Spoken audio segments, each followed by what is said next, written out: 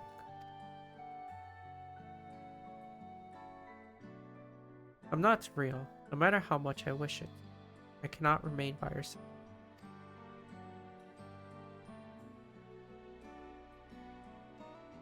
Like the Jan we defeated, I'm a product of your Pictoman, your imaginary friend, and nothing.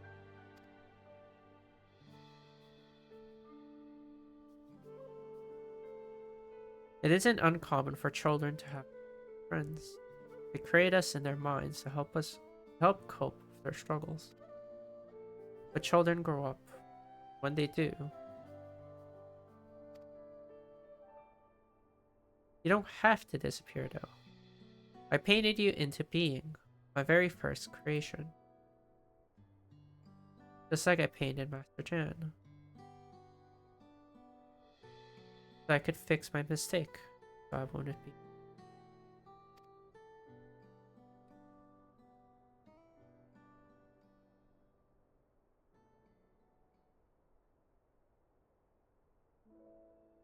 Pictomancers can do wonderful things. By bringing our imaginations to life, we bring hope to those in. This Tulky learned through our journey. And so did you. No matter how harsh reality may be, a Pictomancer isn't meant to. Rather than escape reality, we're meant to give people the courage to face it. But how can I when those who matter most?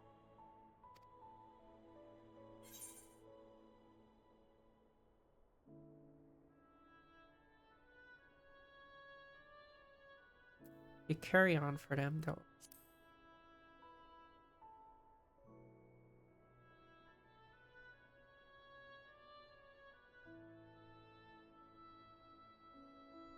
Carry on as a Pictoman, Jan and Kupopo. Perhaps I can find the strength to stand on my own by holding them in my heart.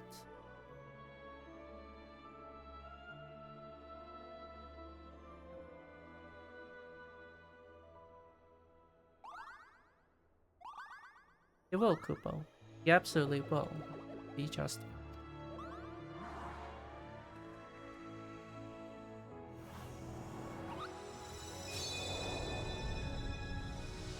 Safe in that knowledge, I can now take my. Farewell, Tulky. It was a joy to journey with. Farewell, Baru. You're my dearest friend, and you always will.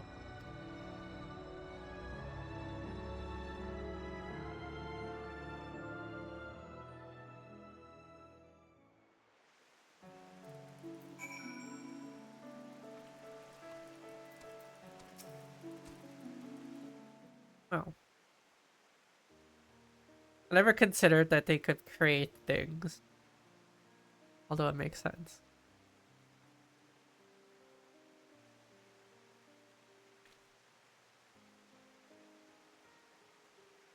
Tulky? I'm sorry for all the trouble I've caused. Thank you for helping Kupopo to find me and save me. When he faded away, a warm and comforting aether flowed into his body. The magic I used.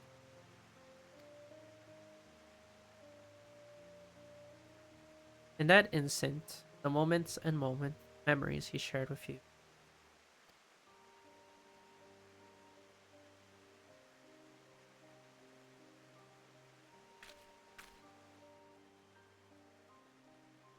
The shade of the shroud, the chill of Kurthus, the brilliance of Kugane.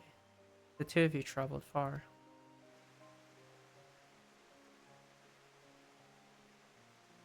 I felt Kupopo's desperation as he searched for me, his yearning for our days on the road without end,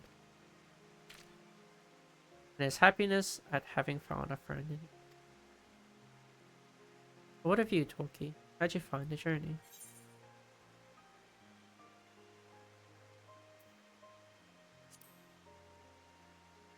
was a wonderful travel.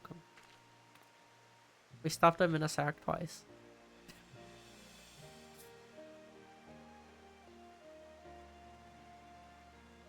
The Popo would be glad to hear that, and I am too. It means a lot to know that someone else remembers fondly. It makes it funnier that I said we stuffed him in a sack twice.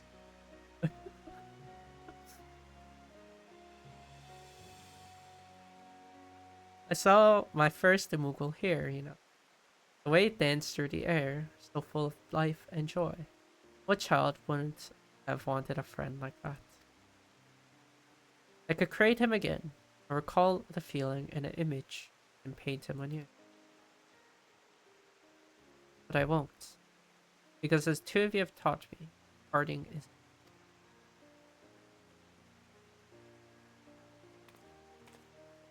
Thank you, Tulky, for everything you've done for both Kupopo and me. From here, I will set out on another journey as I commence it. Wherever I go, I vow to paint a path of hope, as Master Chan once did. And just as you will continue to do.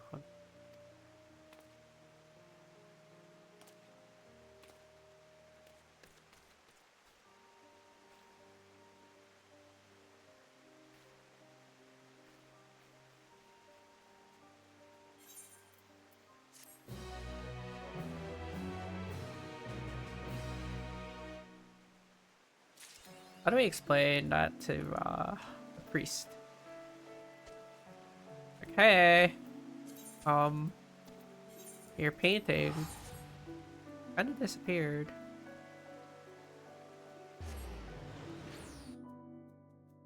Here.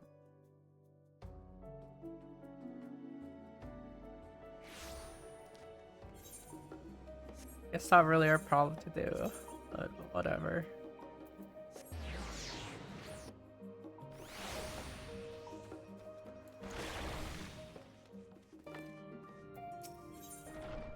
Now we can start Dawntrail. Welcome back, Tulky. I've just had word with Erinville. It seems he's managed to secure a passage to Tural aboard a guild ship vessel. Why don't you wait in the main hall while I go inform your travel companions? It only take.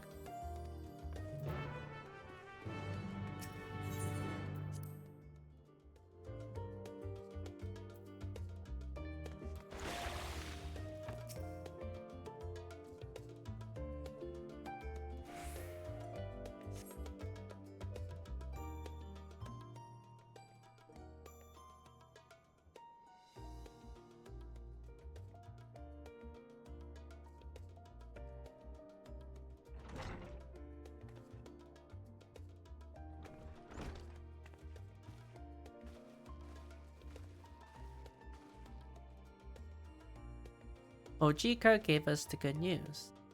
We've made ready to set sail at a moment's notice. The only one yet to arrive is Erinville himself.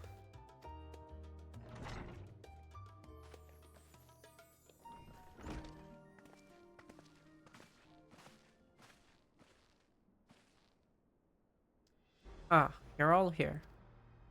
It takes some persuasion, but the Gleaner's Guild ship has granted us places up a vessel bound for Tural. There will be other passengers, researchers, and artisans and the like, but we'll need to share deck space. That's fine, Erinville. I doubt anyone expected we'd have a ship all to ourselves. We're not casting off just yet, but if you have any lingering concerns, now's the time to voice them. I wouldn't call it a concern, but everyone's still clear on what it is we'll be doing in Tural yet. We've not forgotten. The nation of Tuliol is in the midst of deciding its. As your chosen allies, we shall assist you during the rite of succession toward your bid to Dawn servant. In addition to that, Alphino and I have another objective. As part of his reconstruction, Parliament seeks ways to reconcile and re-engage. By visiting Tural, we hope to learn more about how its myriad cultures interact with one another. that they find common ground, develop stronger ties, the sort of insights that might help our friends in Osabar. We'll pursue this goal in our own time. You can be assured that we'll give the contest all due attention. That's all I ask. Otherwise, you're welcome to do as you like. You wanted to find out about your grandfather, right, Crow? Yes, as far as we could determine from the old missive I found. He had been tasked with investigating Golden City by your father, the Dawntrail. Yet oddly enough, we have no record of that investigation in our archives, and nothing to explain the earring which accompanied the letter. Thus, for reasons both official and personal, I should be very much like to get to the bottom of this mystery. I'm sure there'll be a chance to speak with Papa. You can get your answers right from the source. I look forward to meeting him. In any case, you're not the only one with an interest in the City of Gold. The Golden City is a children's bedtime story. I'm part of this expedition only because the Third Promise has commanded that I serve as a guide. Still playing the part of a stoic servant, I think. What of you? Don't you dare tell me you've changed your mind.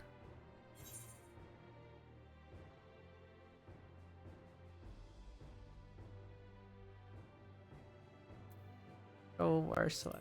Adventures.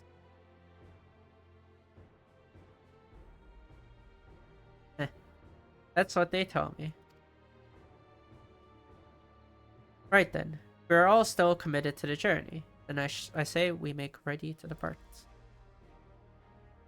I also forgot to show the Dawntrail.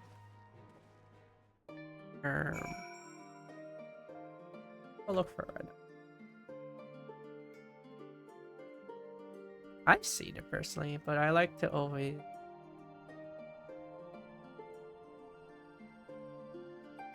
Oh.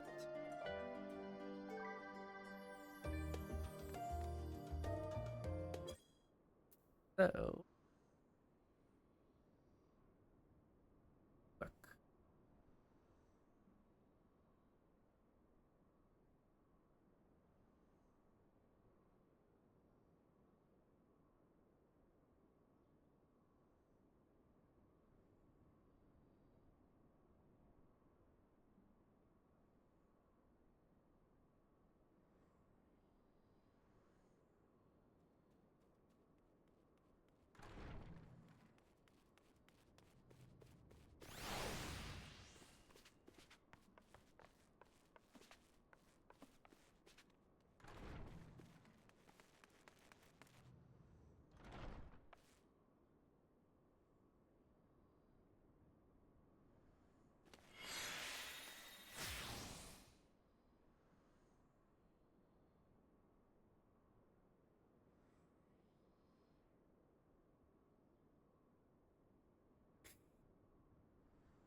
Yeah, the Warrior Blade picks a lot of melee drops, huh?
Very colorful.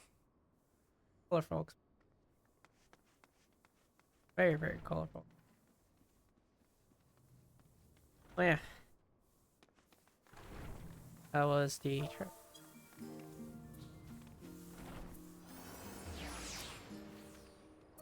Eager as they are, the others have already left harbor.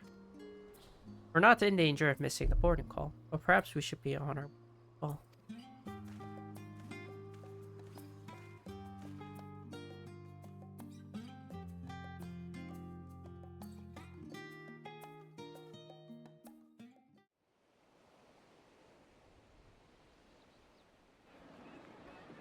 Big ship.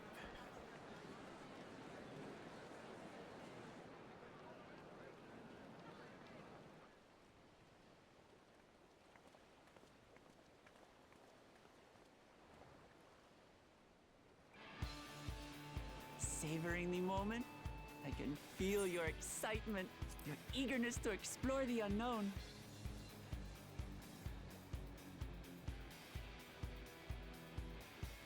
Well, for once, the fate of the world doesn't rest on our shoulders.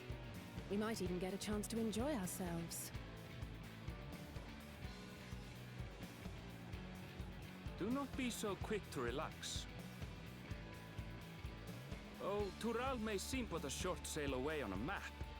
The vast seas between brim with peril. The treacherous waters of Shade's Triangle alone have claimed countless vessels.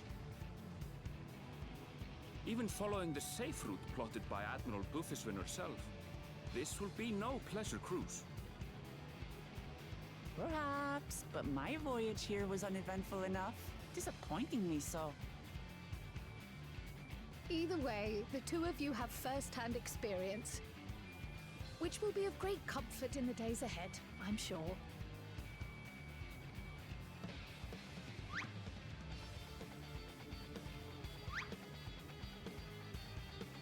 Aye, it's nothing new to us.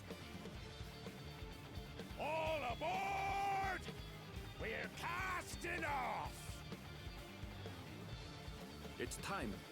I trust you have everything you need?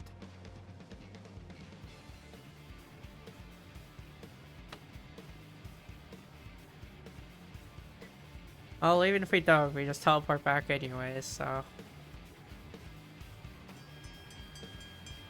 Not like we have many things that we need.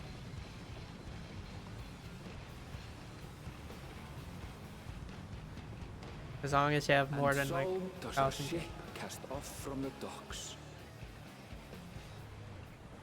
We sail west, as Cattenram did some 80 years past, bound for the New World, known to her children as the continent of Tural.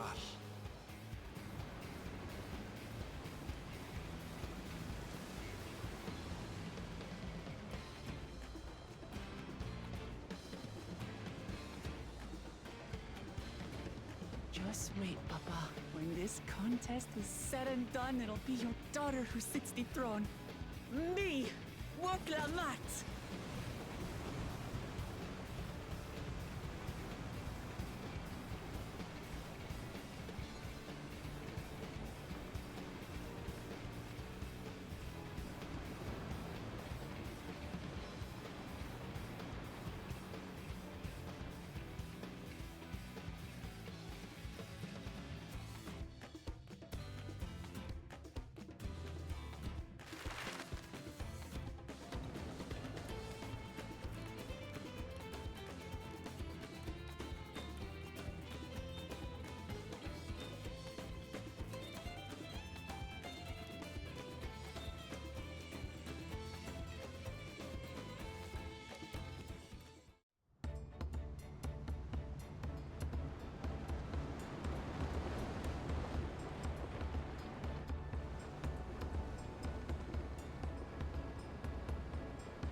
Smooth sailing so far?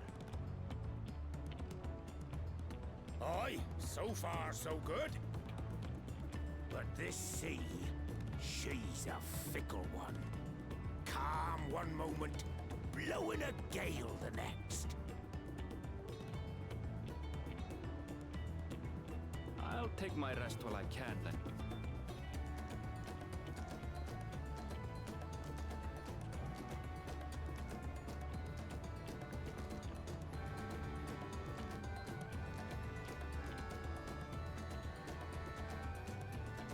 We left port what seems an age ago now, and we've seen naught but open water ahead. I knew Tural was far, but it's another thing to really know.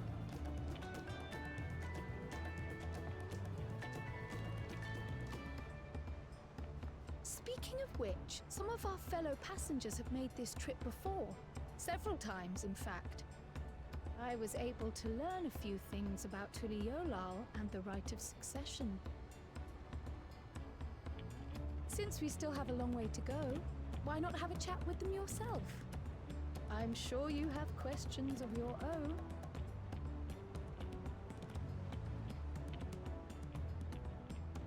I'd be doomed if I had to do this travel. Get motion sick so easily.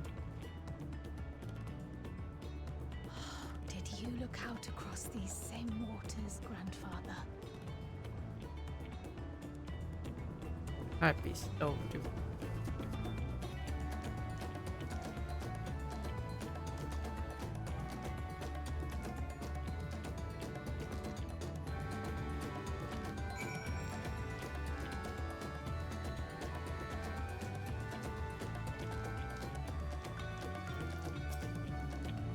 You've spoken for our shipmates.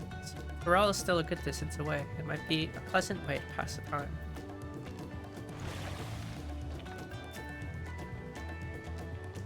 I can feel my edge starting to dull on these long sea voyages. How about some light sparring later? Deep breaths, deep breath.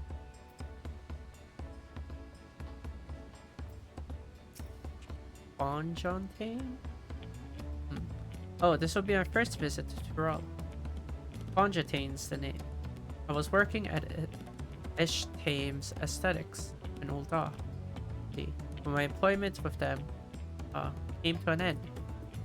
That's why I visit Charlian in the hopes of starting over.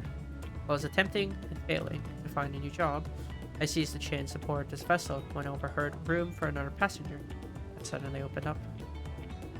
I'm told the Dawn servant welcomes all regardless of origin. The Tuliolal seemed like the perfect place to begin anew. Hopefully things will be better this time.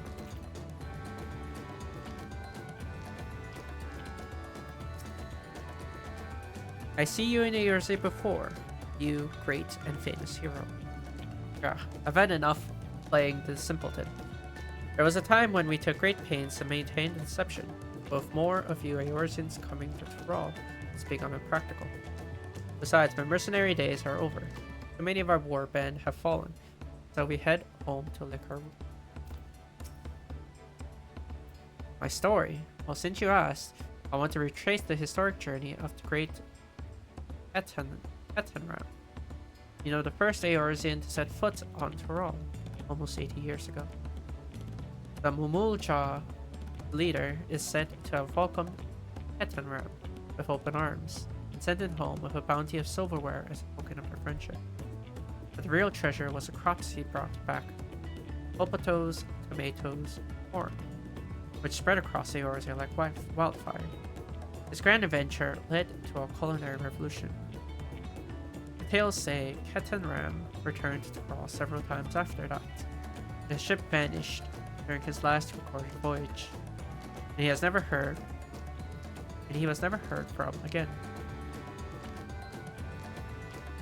And even a seasoned explorer like him could meet such an end, the testimony of the ocean's peril. 1 more hour of work. Almost done. I've heard Erinville was looking for passage to Tuliolo, but I managed to squeeze his party aboard one of the chartered vessels. As fortune would have it, we had just scheduled an expedition for all. You can go to Ireland now. Adventurer, I presume. I'm a merchant myself based in Ul'dah. Specialty imports and export. Eorzean and Turali both. If this is your first crossing the salt, as they say, do remember that social mores of Eorzea are not necessarily the same as those over yonder. Consider this. It is not uncommon for the various races to be referred to instead by the names of certain clans. For the Mikote, the Etsaru, the Hropgar, the Sabral. Not because every member of a given clan is of the same race, but because many individual said race are associated with that clan. A fair assumption in certain cases, but take care not to give offense.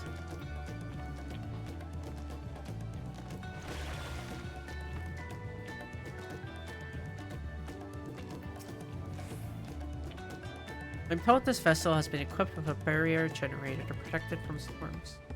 A reassuring thought, for I nevertheless pray there will be no need for it.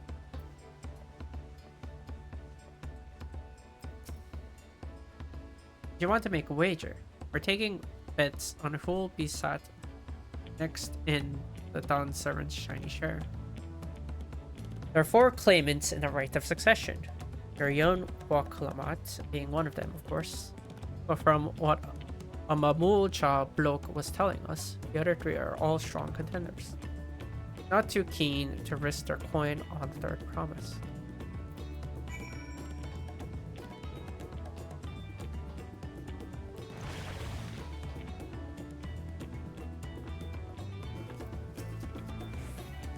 Did you learn anything of interest? Here and there. Oh, I haven't heard about the clan name. We should have Oklamat and Erinville teach us the ones we should know. Actually, it's getting a little chilly up here on the deck. Let's all gather in the cabin.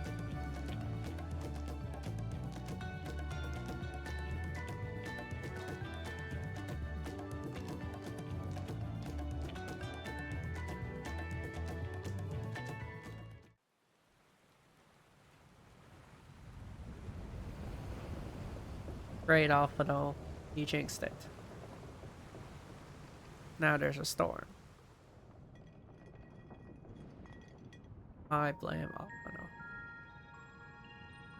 We're in for a proper storm, it seems. Yep.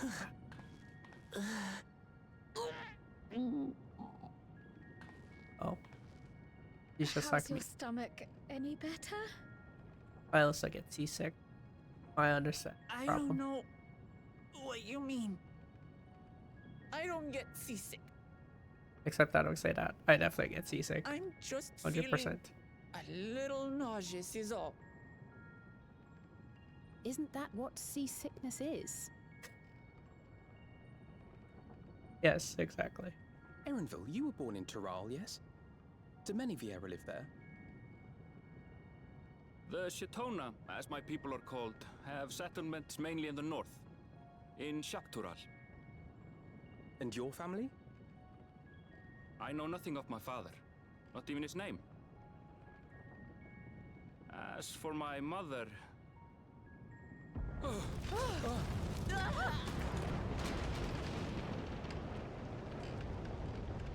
in the teeth of a downlands! Reef that sail for the mast snaps! Oh dear. Only who's on watch! This wind's too strong to take any sound! I'm falling off the mast! We need help! Get him below decks first! Quickly! Before he's washed overboard! Come, we should lend what aid we can.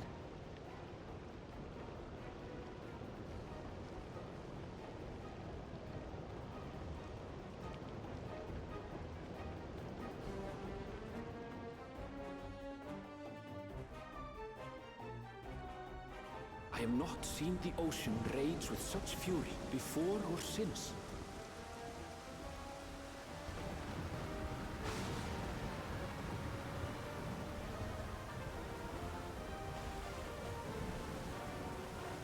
The heaving waves tossed our ship about like a toy, sending sailors tumbling. The dauntless Alizé, quick to the rescue, was almost lost to the sea herself.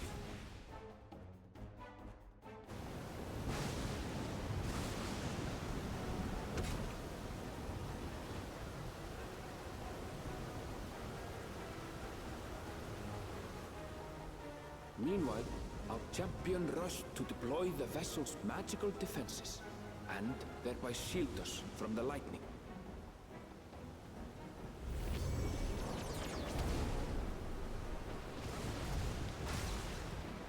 What an extraordinary life she must lead to be able to operate such a device with practiced ease.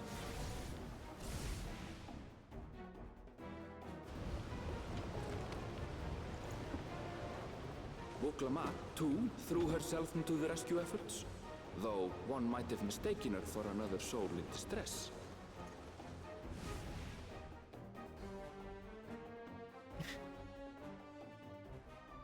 Oh, poor little one.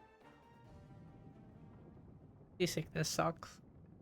By the time the unruly seas had calmed, our strength was all but spent, and we had yet to even glimpse the shores of Tural.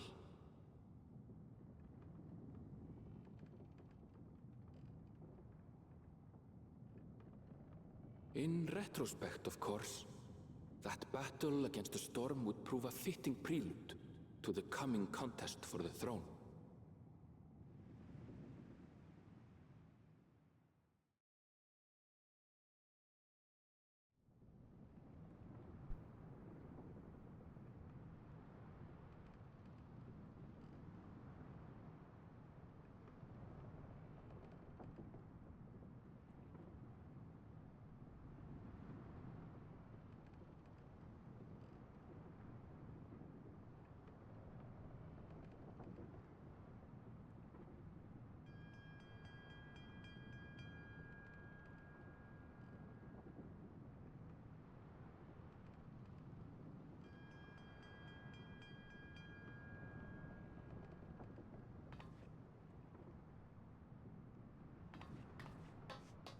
That lady make it look like my hair was pink.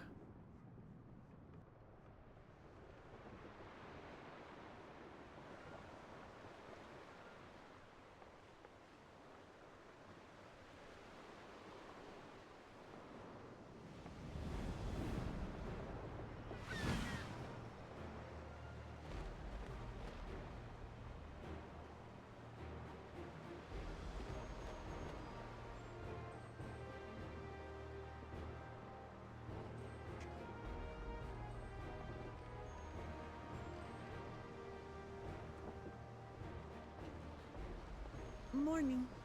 Joining us for some fresh air?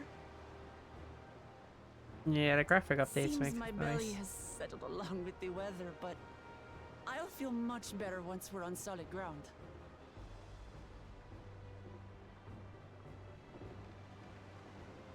Ugh. Can't be much farther now, can it?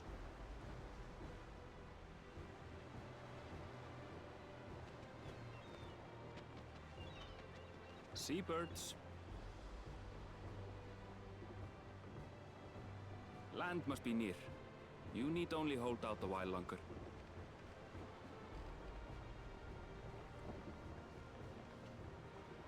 For a dark moment, I thought the ocean might swallow us. Glad to have my pessimism proven wrong. In other good news, I examined the sailor who took a fall, and he's faring well. I'm sure he'll make a full recovery. Good news indeed. If all's well, then we needn't delay in launching the landing boat. Ships have to lower anchors some way from shore. Too close, and they risk having their underbellies ripped open by the reefs that crowd Tuliola's coasts. Come.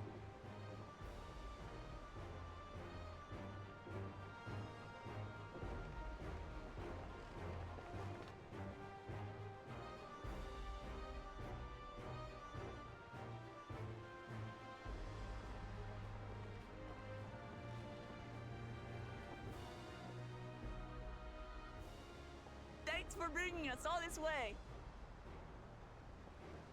Ha! We only did what we were paid to do. Couldn't hardly set you adrift halfway. If anything, it should be us thanking you for helping us through that beast of a storm. As a matter of fact, everyone's starting to fancy your chances in the contest. At this rate, we won't be able to lay wagers no more. Then I better not let you down.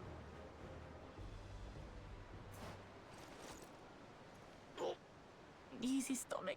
Easy.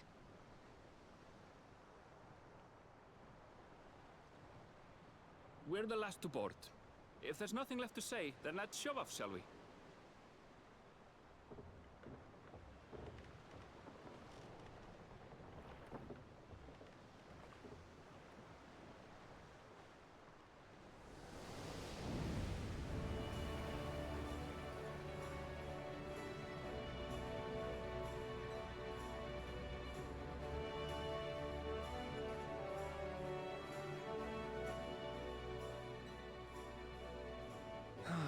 Blue seas, clear skies, and boundless possibilities.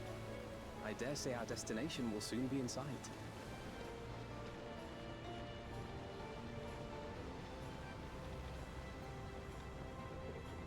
Enjoying yourself for a change?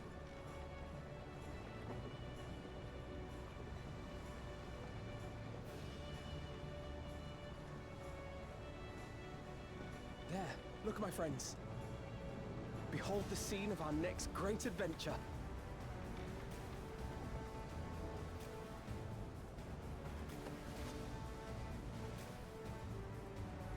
At last, we are come to the land you call the New World. To my home, Tural.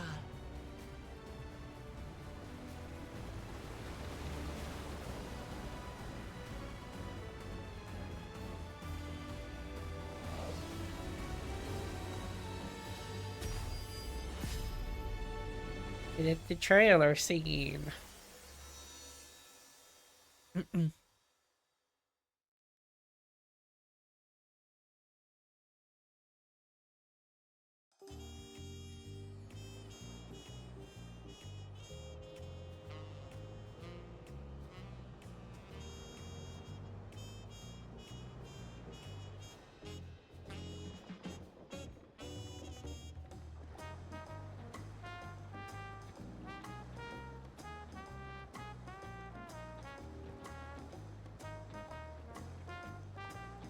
This OST.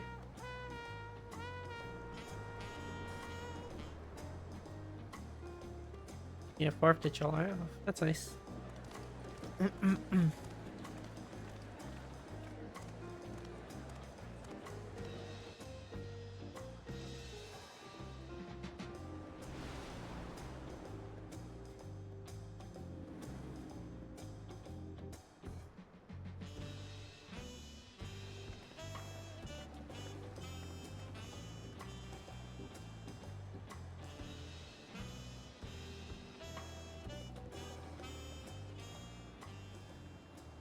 gods.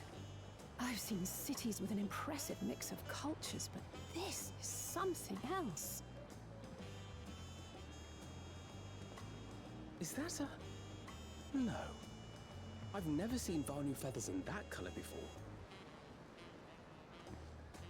You'll find much here you never knew existed. There may be a sea route now, but visitors to Tulky are still few and far between.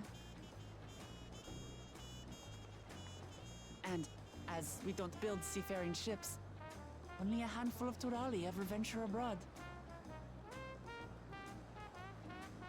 Mamulja sellswords mostly. Those willing to play the fool sail with Lominsan merchants to secure employment in Eorzea. I suppose that makes us a rare sight in your country. Rare and currently undocumented. Were there some forms we should fill out or...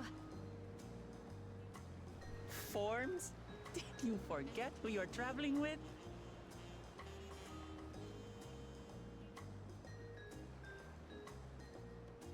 Hey man, it's a good legitimate concern, okay? You are outsiders? Visitors to Tural?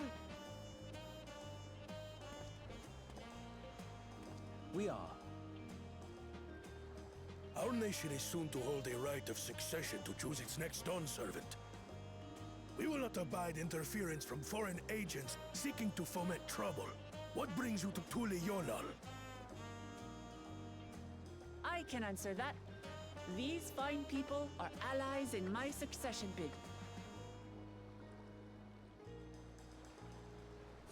Third promise. If you vouch for them, then all is well. Of course. Please, accept our apologies. No need to bow and scrape. That our soldiers are so diligent in their duties fills me with pride.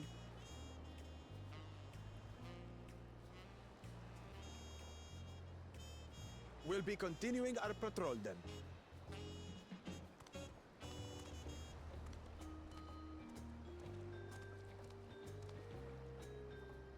Well, well.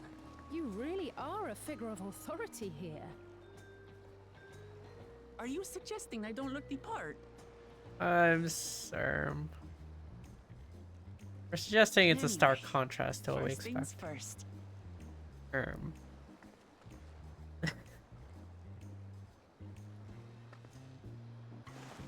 I bid you welcome to Tulky. Look, I agree with Alize. That's a very stark contrast. So,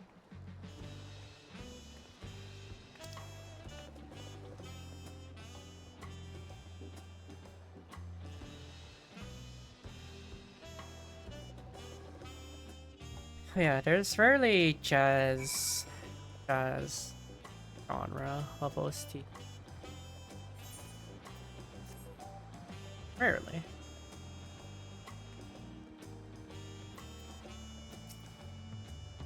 Wonder what kind of troubles those soldiers were expecting. It's so nice to feel that familiar breeze again. I'm sure my stomach could make it. What an amazing city. As lively as Old Ah, and even more colorful. According to Erinville, the Vanu I thought I saw belongs to a clan known as the Hanu Hanu. Seems they share some more than a physical resemblance. Well, despite the storm's effort to the contrary, here we are, safe and sound.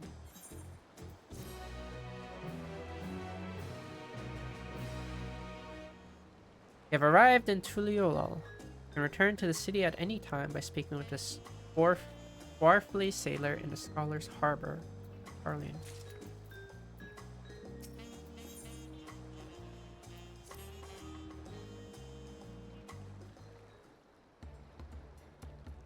Right then, first things first.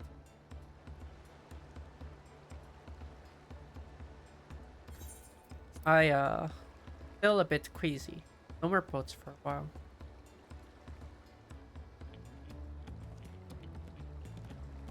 I realize we've just arrived, but we should get you familiar with the city before the rite of succession begins. No arguments here. I should very much like to explore. Then I'll guide you. Are you sure you're in any condition to do so?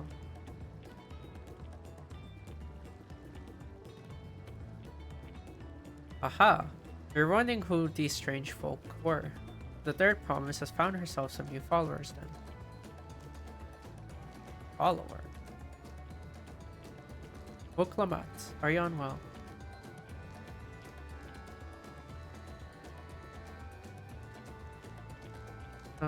No, not at all. Can be better. The third promise does not get seasick, no sir. As for my hand-picked entourage here, I've recruited them to help me win the right of succession. I was about to show them around the city, in fact. That sounds lovely. But a group of foreigners is going to attract attention, especially if they're in the company of the third promise. Everyone will be curious. We certainly were.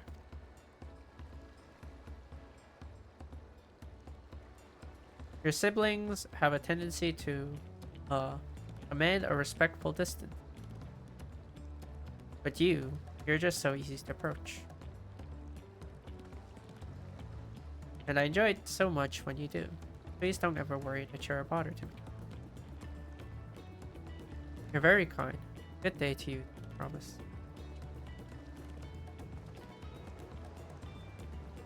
They did have a point. Oklamat is technically royalty here. Like it or not, a person of her station surrounded by this many outsiders is bound to draw a crowd. Wait, what do you mean technically? I suggest we move into 2 groups, so as to attract less attention. Just technically ignore me then.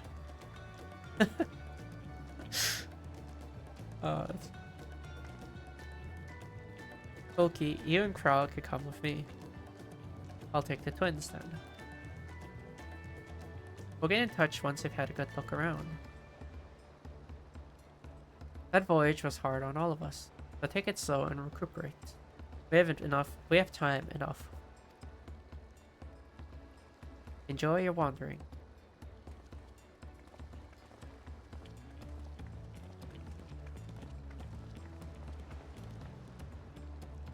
Perhaps we should wait a bit. At least until Vokalamat's nausea subsides. No need for that. Look, I'm ready to go.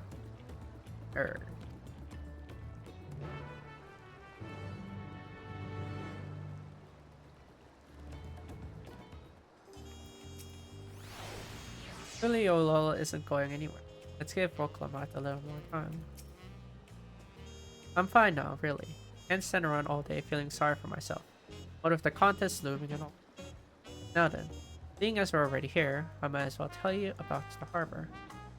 Aaronville already mentioned the reefs in our coastal waters, which explains why you don't see ships at the docks. Only vessels with shallow crafts navigate the bay. Mostly small fishing boats or barges ferrying cargo up and down the river from inland settlement.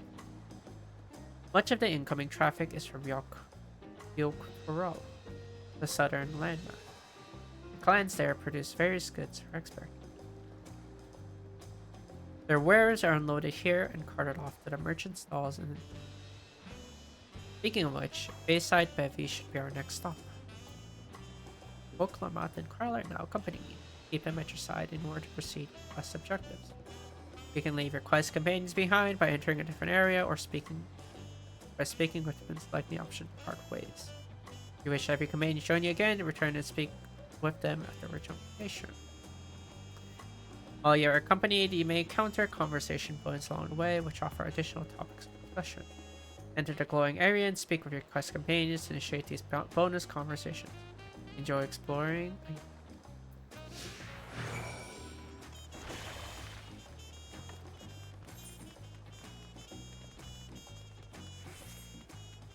Oh.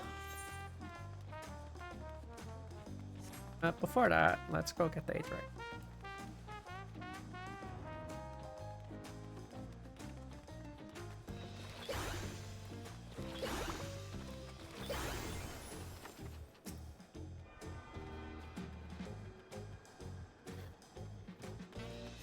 Pretty 8th right. Let's put this in here. river, so I don't have to spend so much money. I predict we'll be after coming back here fair often. That and whatever the rats at hand equivalent is. Rats at hand, Aldershire, Valker Street, whatever. This is Bayside Bevy, Tuliolo's largest marketplace. Being right on the harbor, everything from fresh fish to imported wares go directly to the shelves. Anything you want, they most likely have. Alright, I should mention that here in Tuliolo, we buy things Pel, a currency that the Pelu created. But don't worry, more and more trade is coming in from Eorzea, so most shops are happy to accept your guild. There's also Wachu Meki, another market to the east of here, but I can wait for another time. I have other places I want to show you first. Next, we'll head back a bit. Then northwards up the stairs to a certain plaza. Can't wait to see the look on your faces.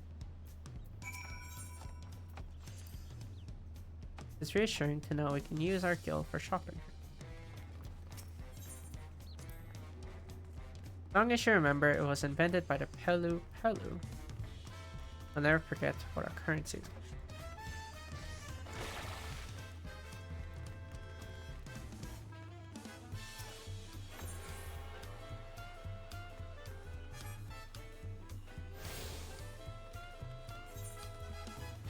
I guess very interesting.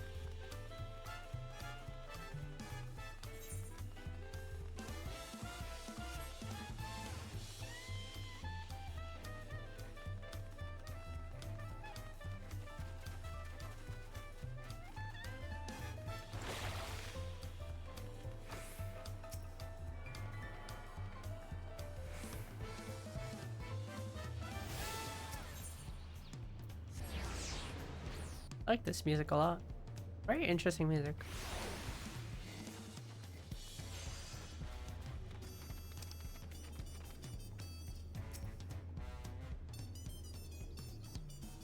What do you think of that, eh? Goodness me, you have 8 arts in Tuliolo. I think I told you before, but my brother Koana spent 3 years studying in Charonian. He fell in love with the nation and its ways, and brought back to us the knowledge of Aetheryte construction. Papa warmed to the idea at once. Had one built immediately. Did you do the tuning thing? If you're ready to continue, we'll head down again and then up the slope to the side. Right at the top is the gate which leads to Dock Tural. We'll make a stop at Bright Bloom Post on the way, though. That's the headquarters for the Landsguard. Make sure you tune to the Aetheryte. I don't fully understand how it works, but I do know you'll regret it if you forget. Wrong. Thank goodness for the Aetherytes. If I don't share Woklomat's dislike of ships, I'm not especially eager to make that void. I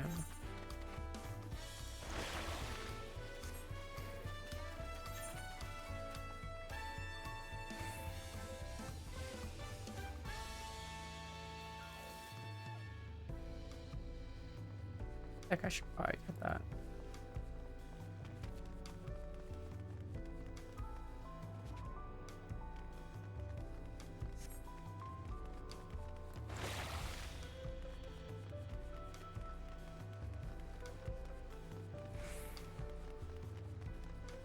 Okay, so scrap exchanges here.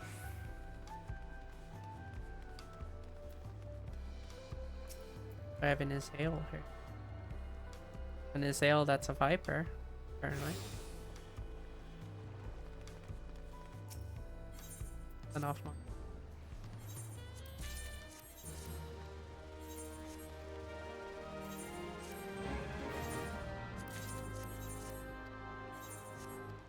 Orison.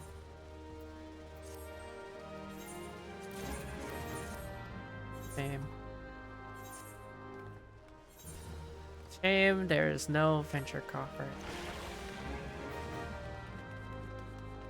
No pure white dye or dye. no free money.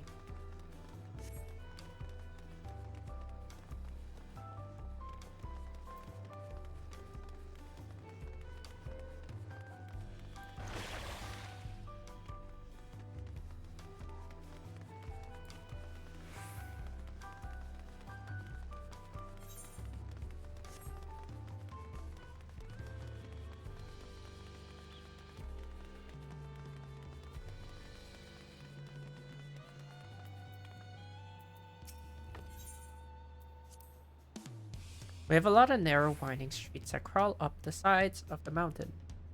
As you can see, though, the builders made sure the city's main thoroughfares were wide enough to accommodate wagons. Trudging up and down all these slopes and stairs is exhausting. I understand now where Woklamat gets her endless endurance.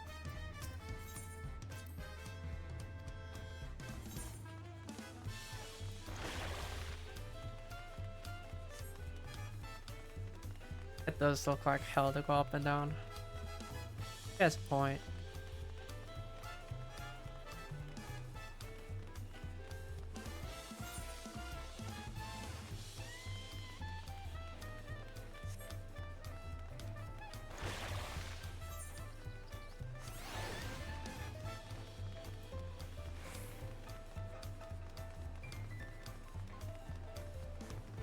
That smudge gives the move speed. Like I have 25 seconds of sprint.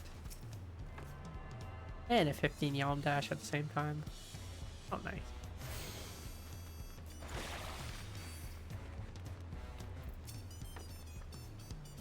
Here we are, Bright Bloom Post. The soldiers stationed here are responsible for defending Tuliolo, or preserving it. The Landsguard are led by our nation's strongest warriors, and so naturally Papa has commanded them since the beginning. At least until 3 years ago, where Soral Cha took over as commander. Title is no empty honor. It means the first promise is considered equal to the Dawn's servitual strength. Meanwhile, I haven't even Well, I'll discuss my brothers and their accomplishments later. Alphano and Alize should be around here too. Come on, it's time I showed you the Sky Gate. It's right at the northern end of Talent. If I'm to succeed Papa, then it's my brothers I need to surpass. Doral Cha has currently a Mamul Cha name. Emily. No, so we don't get any training dummies to hit. That's not fair.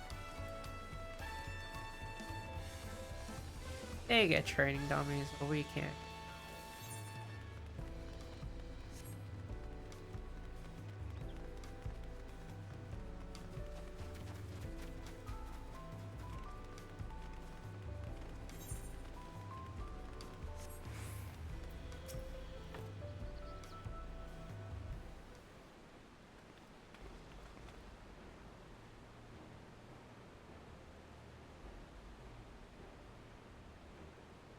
Massive, isn't it?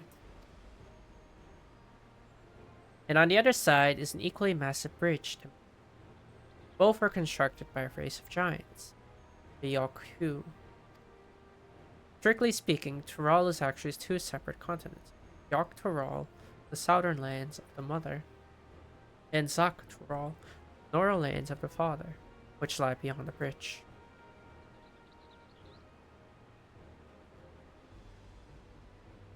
Legends say it used to be one great landmass.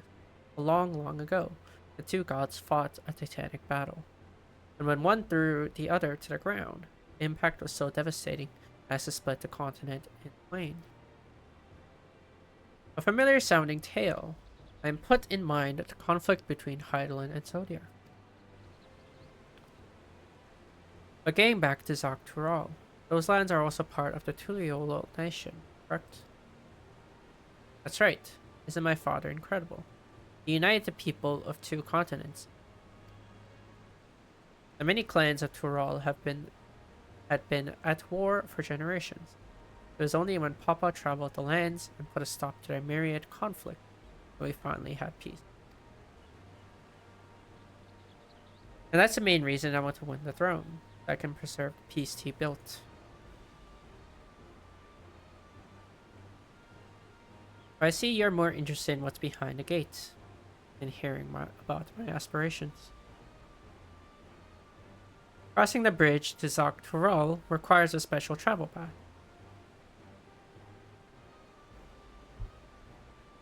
Unfortunately, they won't issue any new permits until the right of succession is over. I promise to get you one when I'm Dawn's servant, but until then, you'll just have to wait.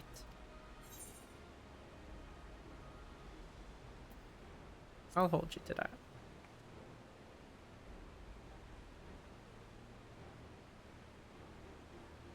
I've never broken my word.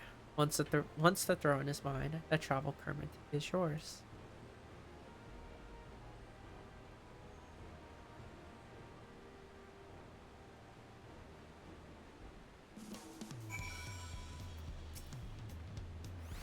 Tired from all this walking, a moment to rest and we'll continue to. Must have covered half the city by now. Tuliolo is unlike any other place I've visited. I'm thoroughly enjoying myself. What high level is that? 45. It's gonna be worse than what I have.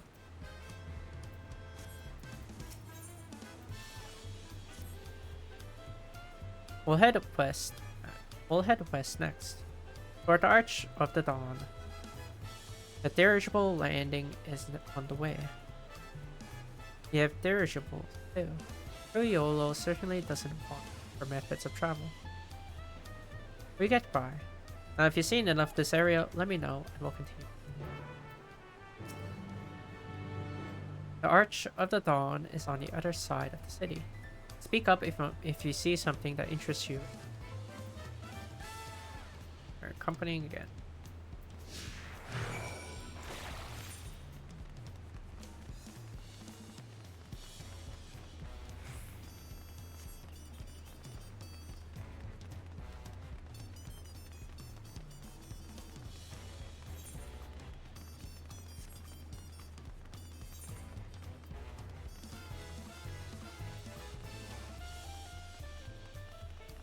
I heard Star Prism, it's like 200k.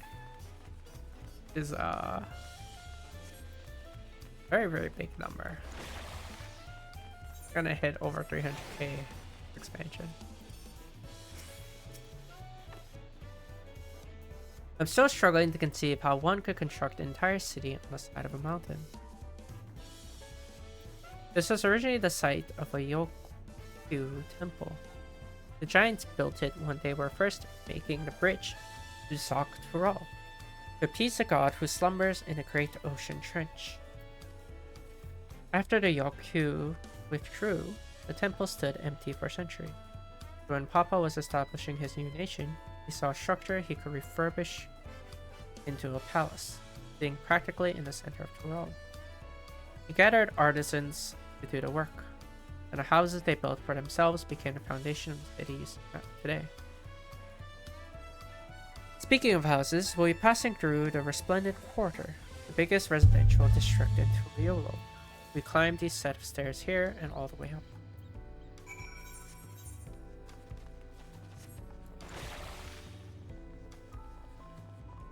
Alright. A new housing district.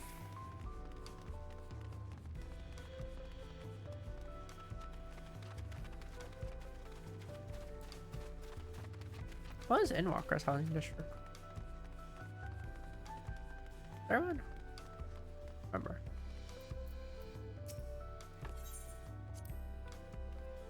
The sheer scale of this place is incredible. I wonder what they were carving up represents.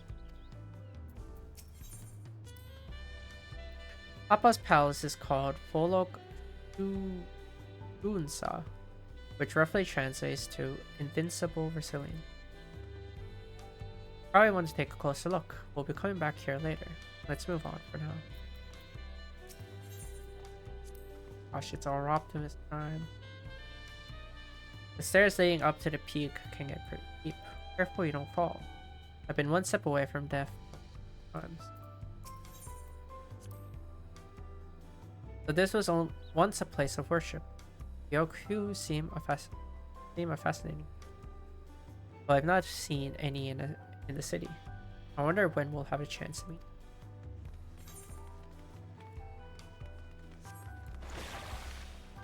Can we jump off? There's. Never mind.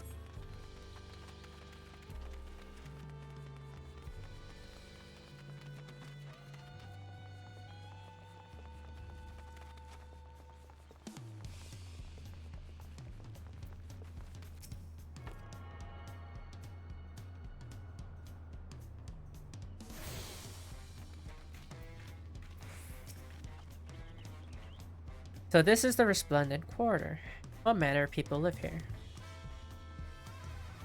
Oh, we have residents from all the Yogg-Turall clans. Mamulja, Expral, Pelu Pelu, Moblin, Hanu Hanu. We also have Ona Wauta, Etsaro, and Shantona, who moved south from their ancestral lands. Brawl. In essence, it's a gathering of people from every corner of Brawl. A true representation of Tuliolo's diverse character. The adornment on each building contributes to the eclectic cultural aesthetic. It's also beautiful. I'm glad you think so. Come, we will continue down the stairs.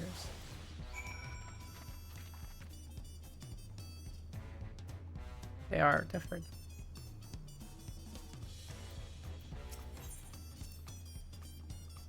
You might hear that here in Turall are referred to as Ona Wauta, one of our major clans. As for Enrol, he belongs to the Viera clan known as the Shatona.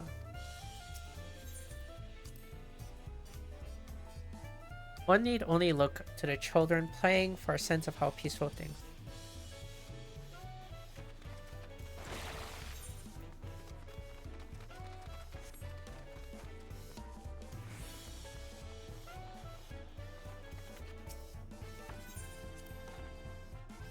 The big drum is called the Dawn Herald. They play it for formal occasions like when honoring the Lands Guard returned from a dangerous duty. I tried hitting it with my axe once and ripped the skin. Earned me a proper scolding, let me tell you. I think that was the time Papa held me upside down by the ankle. I've never seen such an enormous drum. What would one even use to beat such an instrument?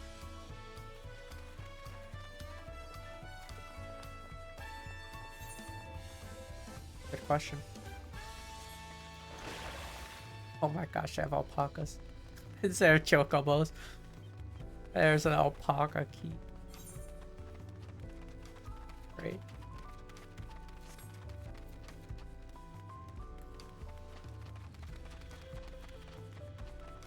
Let me go get the 8 right here.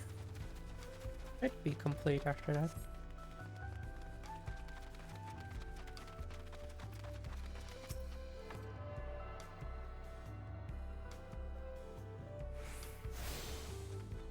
Oh, or not. What are we missing? Oh. Oops.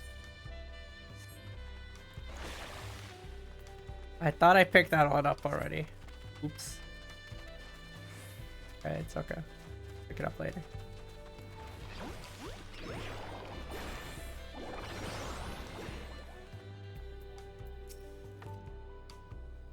And here are our dirigibles. Not bad.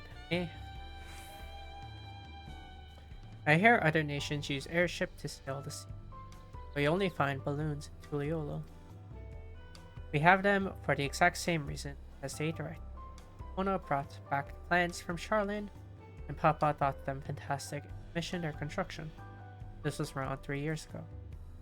Since that time, we've added flights to other settlements. Trade with frontier communities have never been. But that's enough about dirigibles. The Arch of the Dawn awaits.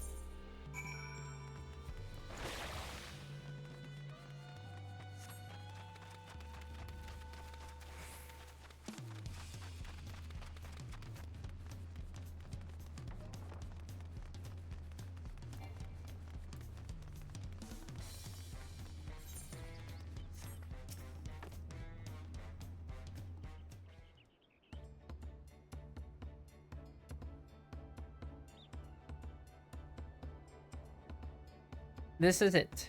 The Arch of the Dawn. When the giants were still here, it was known as the Yoktu Iron Gate. When Papa founded Iolo, everyone began present name in honor of achievements. Through this gate is Kozama Uka, the wetlands south of the city. Depending on what the right of succession asks of us, we might end up going in that direction. Kozama, name alone is intriguing. Speaking of which, what were those fluffy animals we passed earlier? Alpacas.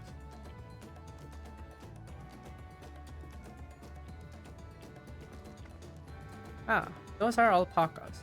Fearsome four-legged beings. Fearsome? They seem quite placid.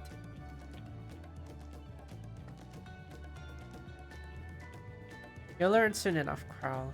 You'll learn soon. But forget the alpacas. I have something far more important to show you. Come along.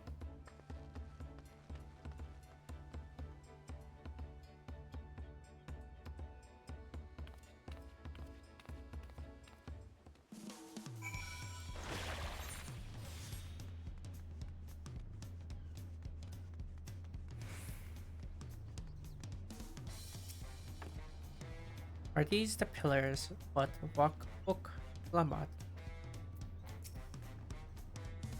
If you wish to learn the history of Tuliolo, then look no further. These stone pillars, you mean.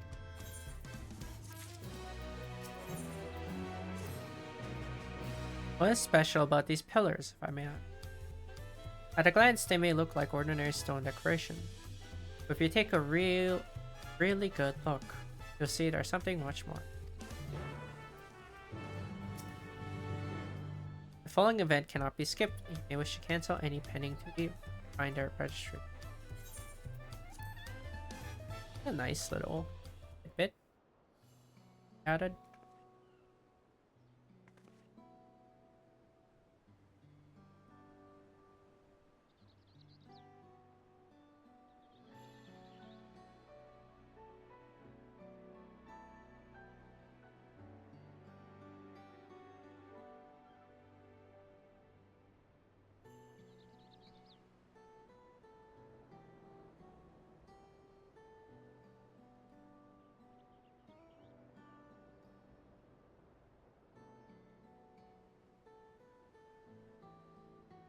Pictures? Wait, no. They are glyphs. These are glyphs. They seem to tell a series of stories, many of them featuring a two-headed mumble. Oh, then this must be... That's right. It follows the exploits of my father, Ulul Jaja, in his journey to unite our lands. We call it the Tuliolo Saga. The deeds he performed and the bonds he forged, all immortalized and known.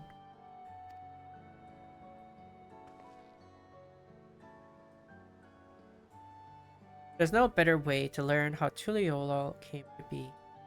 Study them as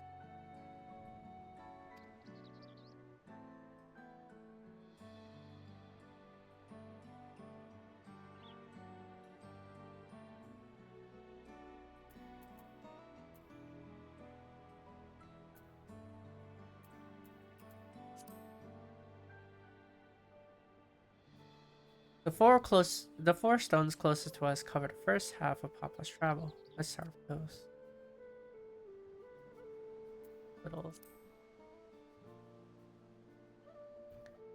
This pillar tells the lay of the Brotherhood.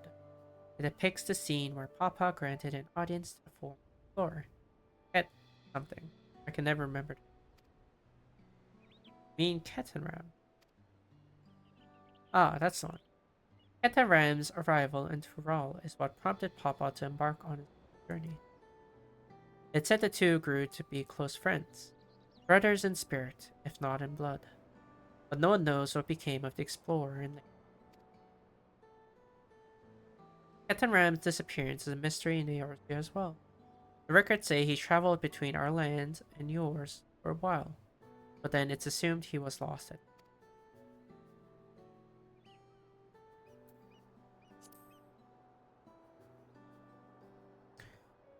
Here we have the Lay of Reeds.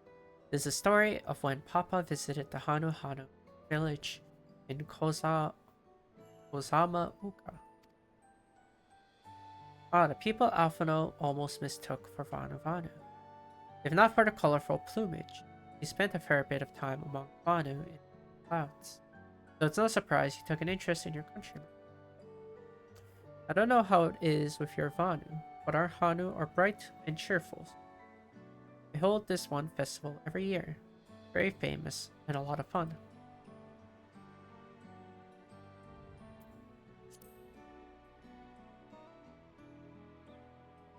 This one recounts the lay of our past. As you can probably tell, the figure depicted here is of the Zabral. Me. For decades, the Zabral and the Bamulja were at war for control of Yakten.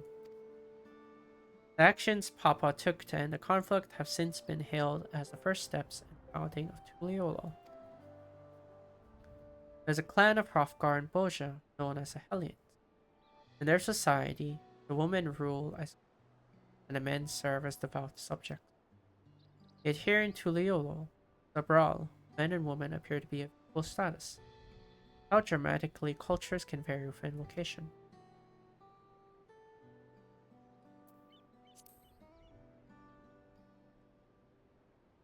Let's see. This one is the Lay of Pots, which depicts the moblins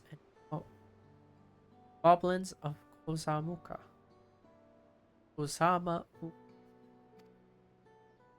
They might wear odd masks and sound weirdly muffled when they talk. But the gold and silver work they sell is the best you'll find. Moblin goods are the standard when it comes to giving. Clearly, the Vanu aren't the only people with distant Raleigh counterparts. If you're done with the first half, we can move on to the second.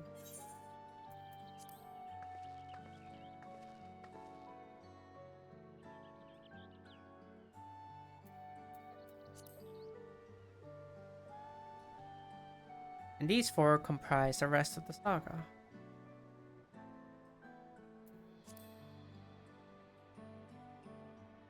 The Lay of Gold. This pillar shows one of the Pelu Pelu, whose homeland is in Urkopacha. Having created our currency, the Pelu are rightfully known as a merchant. They oversee Tuliolo's market and traveling peddlers are a common sight. Well, don't let their size fool you. They might be mistaken as children. Beneath those beaked masks, they are clever and calculated.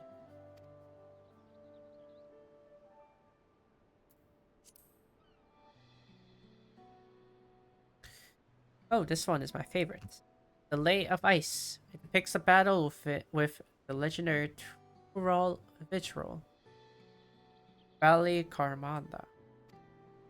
I should explain. Tural Vitrol is a creature that has lived far beyond your lifespan and awakened to preternatural power. Power described the Far Eastern auspices in a similar fashion. This be the same phenomenon.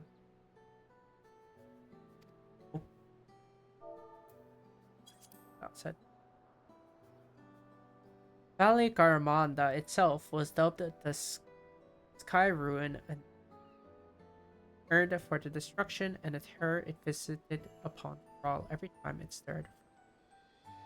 But 80 years or so ago, its ruinous reign was brought to an end. After a great struggle, Papa and his comrades managed to overcome the raging Vidrol and sailed it away in the Urkopacha Mountain. Despite its reputation, however, Valley Carmanda is also a symbol of power. That's why you'll see its likeness in Yolo's national emblem and adorning the banner palace.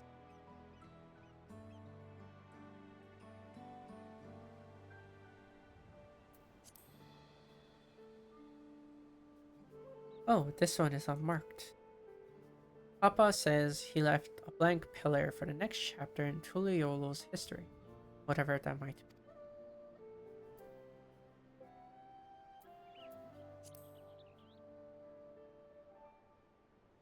Ah, the lay of proof. That big fellow is the Yokhu, the largest of Tural's people. These giants once used their great size and strength to establish dominion encompassing all of Yoktur. Having brought the southern reaches to heel, they then turned northward, settling their sights on Yoktur. You recall that massive bridge they built beyond the Skygate.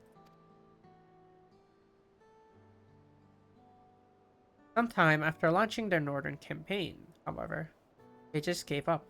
They abandoned the lands they conquered, through into the mountains of Pacha, and never seen any of their kind so much as set foot in it. This was a people with the power and resourceful to raise a temple on a mountaintop and build a bridge across the sea with stone. What would move them to renounce their ambitions and their place in Turali history? Had your fill of history.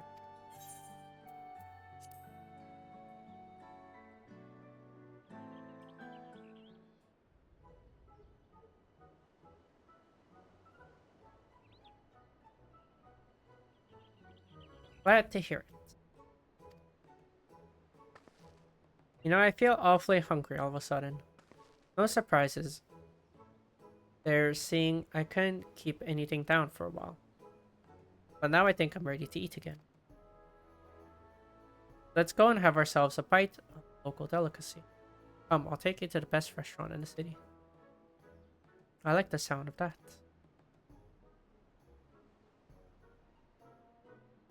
We're gonna eat without Aaronville and the twins. To tell them to starve. Oh, very nice.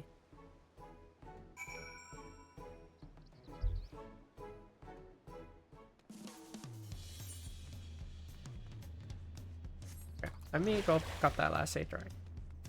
I forgot to do it.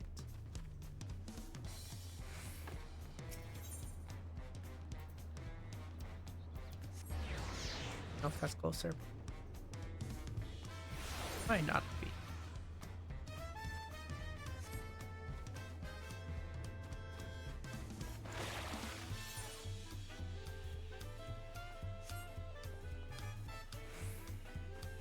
Yeah, it's okay.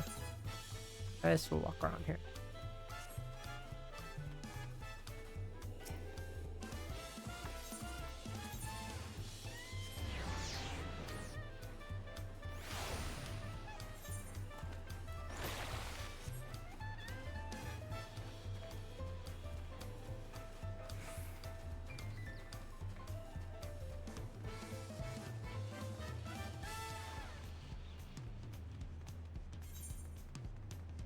I will say I like the night theme more.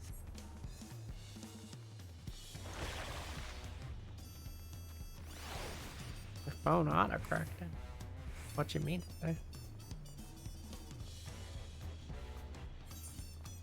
Yeah, I do like the night theme more, I think.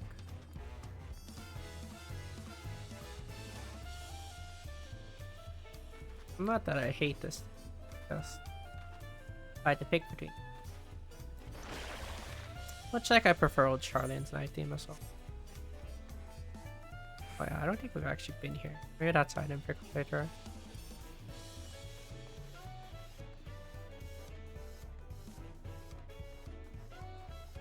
Oh, it added 2 lights.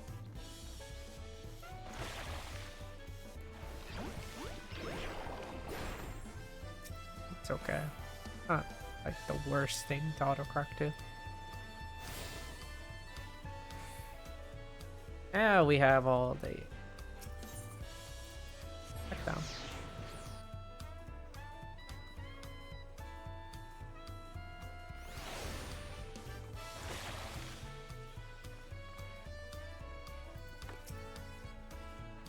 What a lovely establishment. I'm reminded of the Bismarck in Limsa.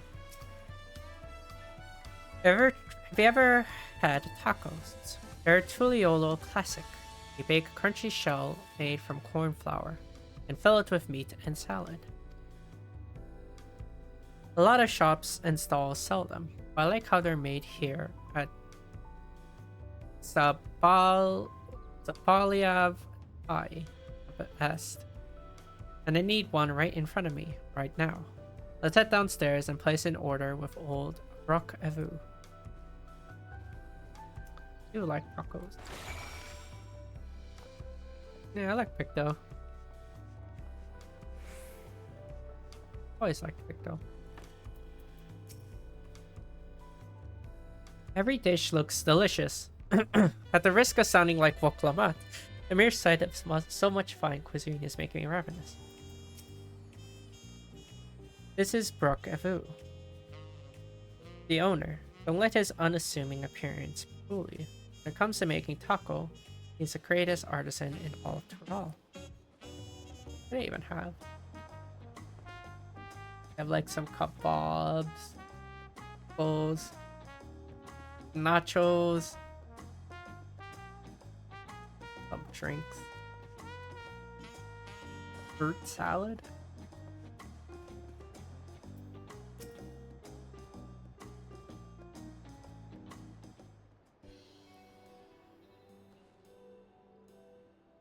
Brokevo!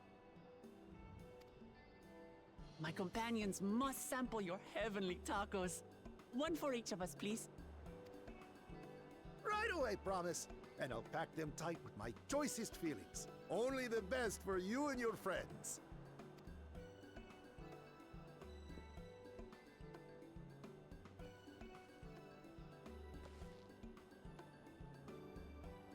Did you hear the Silver Scares are back? Seems their overseas foray ended in disaster. More than half their warband is missing, including their leader. Aye. And now keen to rebuild their broken reputations, the survivors seek the Golden City. A fool's errand. How many hopefuls have disappeared in search of that fable? They should count their lucky stars they came home alive at all.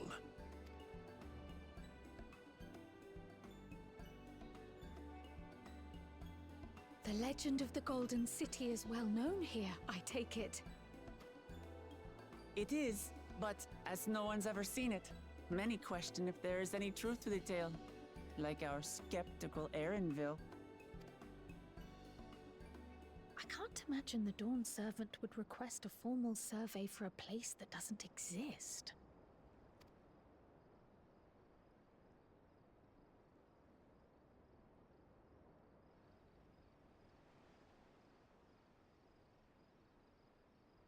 What if he doesn't know? Now to find a spot with a pleasant view to enjoy our crunchy spoils.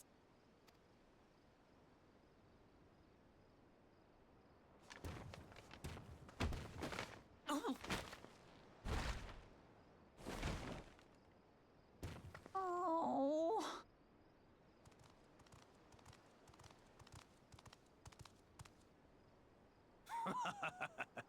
If it isn't the third promise. Oh! No.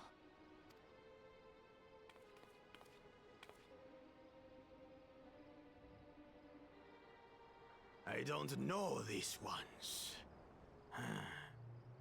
New salt. Dredge from foreign waters is my guess, brother. Of course, that's it. Wuklamat is so afraid of the coming contest that she went crying for special help. Was there something you wanted, Bakul Jaja? The third promise remembers us! Such an honor! Glory on your name, brother.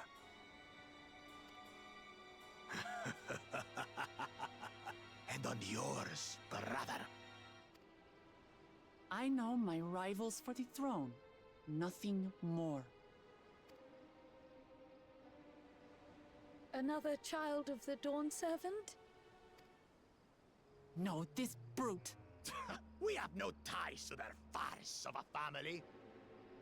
Unlike the sneevling house cat, we are blessed siblings, the elevated chosen. We alone are fit to succeed Golul Jaja as Dawn's servant. All peoples are equal in Tulihyolal. Your heritage gives you no greater claim to the throne. Ha! Shall we test that idea here and now? See if your strength is equal to ours.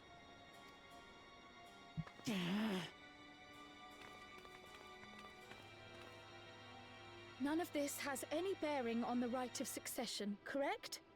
Best not waste your energies on pointless scuffles.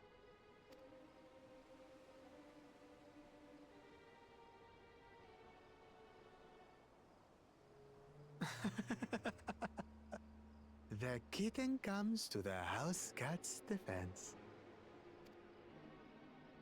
Pathetic.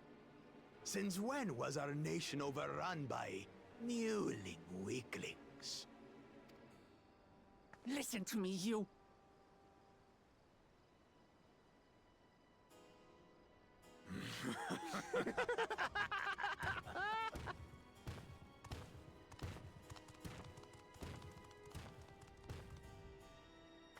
A two-headed mamulja. I knew of them, but that's the first I've seen in the flesh. Hey, I think I figured out where your villains are. Or the bad guys, I should say. They also stepped on the Some put it into their tacos. twin heads that they're destined to follow in my father's footsteps. So they travel to distant lands to hone their battlecraft. Those are likely the ones you've heard about. Are there other two-headed claimants? Look, there's just the tacos on the ground. Man. I'm more upset about that than anything else. Man. No, just Bakul Jaja. Even in Tural, his kind are far from common. The Mamulja people largely belong to one of three clans. The Hubigo, the Bunewa, and the Dopro. Every once in a great while, a two-headed offspring is born from a union between the brown-scaled Hubico and the blue-scaled Bunewa.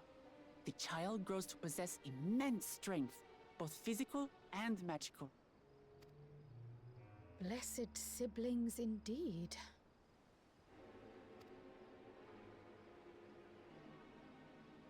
Forget them. Let's go and buy more tacos. I can think of nothing better to rid me of this bad taste in my mouth.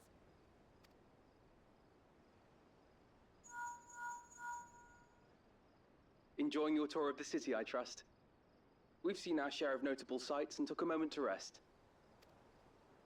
As such, we're ready to present ourselves at the palace for the rite of succession. Shall we meet you there? The palace it is. I'll let Wuklamart know. Destiny calls. Perhaps we can return for more tacos later? So it goes. Have a safe travel home.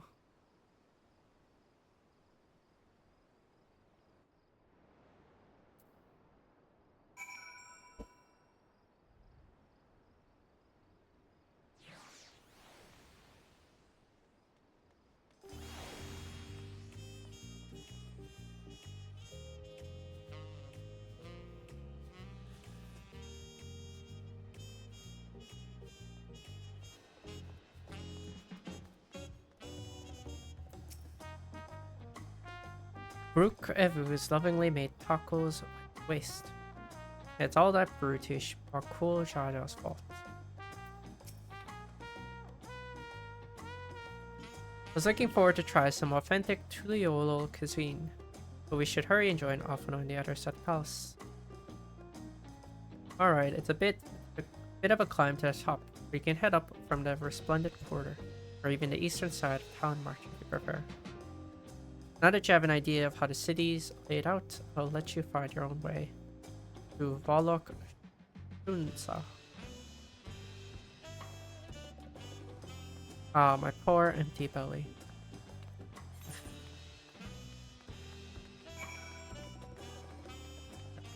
I am going to go it right.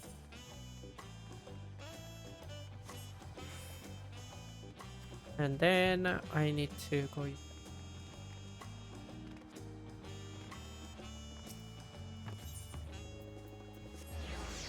Alrighty. Be right back real quick.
Alrighty.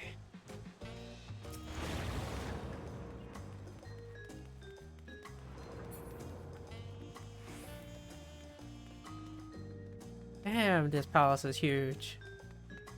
Holy.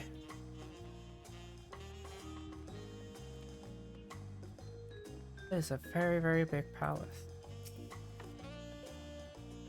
There are so many narrow, winding streets, but even if you get lost, all you have to do is keep heading up. You arrive at the palace eventually.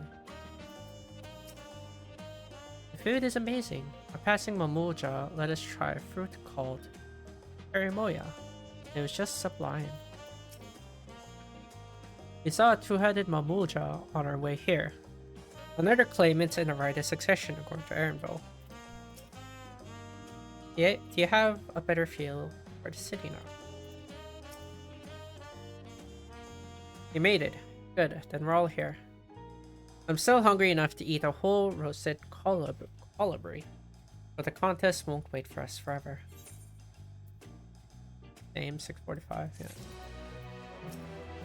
How about you? Upon speaking to Aaronville, several cutscenes will play in sequence. We recommended that you set aside sufficient time to view scenes in their entirety. Alright, question. I've acquainted the twins of the city as best as I could in a short time. Their unbridled enthusiasm made it rather difficult. Invariably, something would catch their eye, spurring them to run down an alley to investigate. It was like herding a pair of unruly squirrels.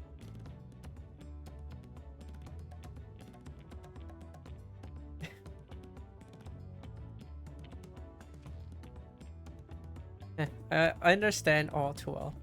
Caroline had the same effect on me.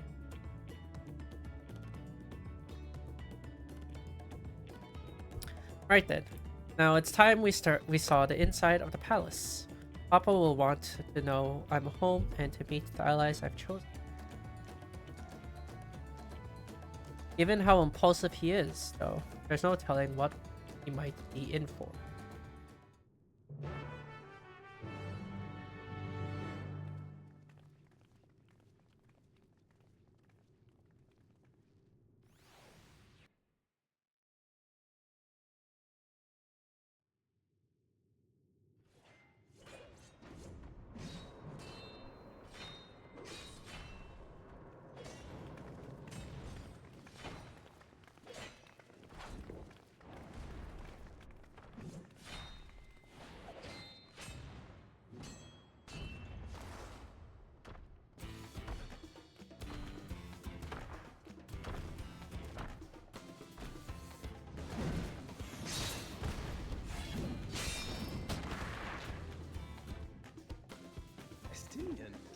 When did he get here?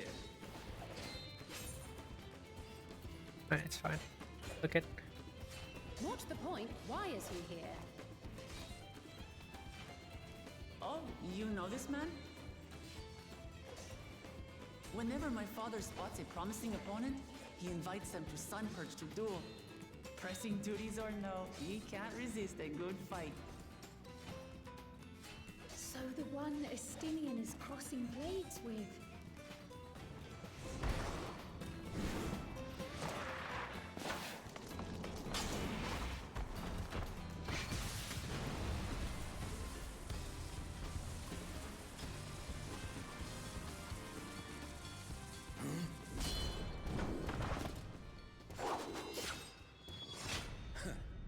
That will do, Spearman.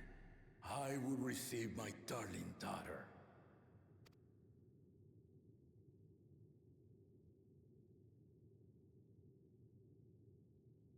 Know that you are the strongest I fought in many a moon, if not longer. It is the privilege of a life long lived to face such a formidable soul.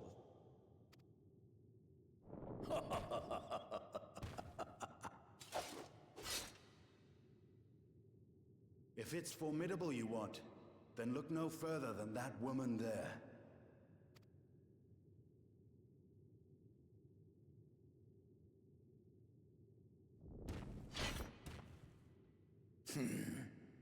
I see you, warrior.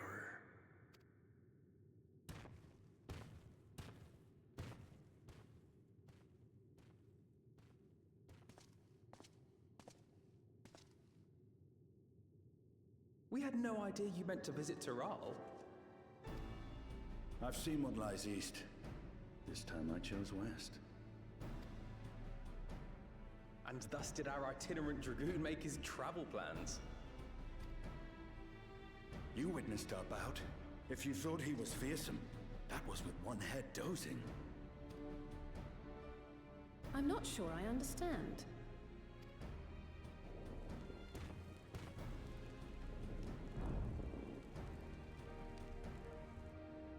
The old man has been feeling his years. The uncovered side is the head of resolve, and age has only deepened his love for combat. But the head of reason, wiser of the two, sleeps more and more these days. As I understand it, the veil helps with the restoration of his magical energies. Enough about me, Lamati.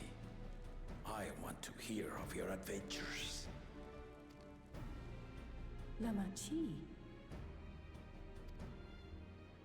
A term of endearment. It's what my family calls me.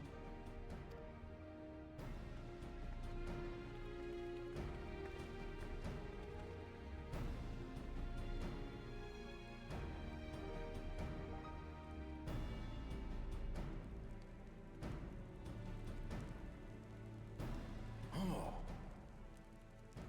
When last did we see you in the palace? Greetings, Solonash. It's Erenville now, Dawn Servant.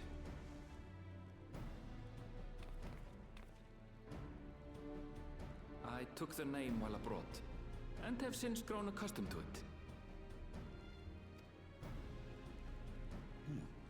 Erenville,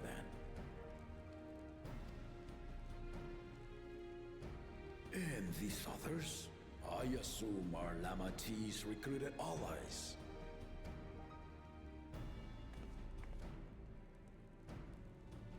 Ha!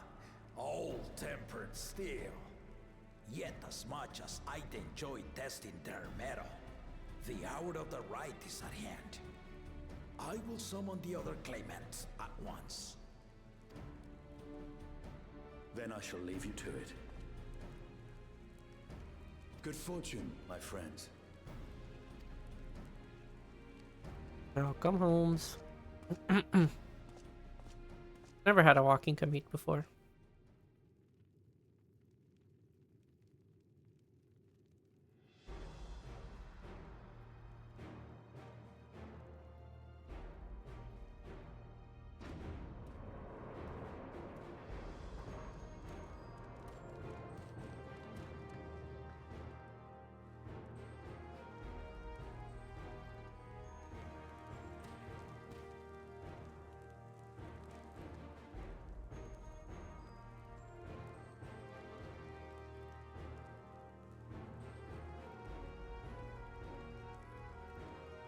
The claimants are assembled. The first promise, Zorolja. The second promise, Ona. Ona? The K is silent? The third promise, Uklamat.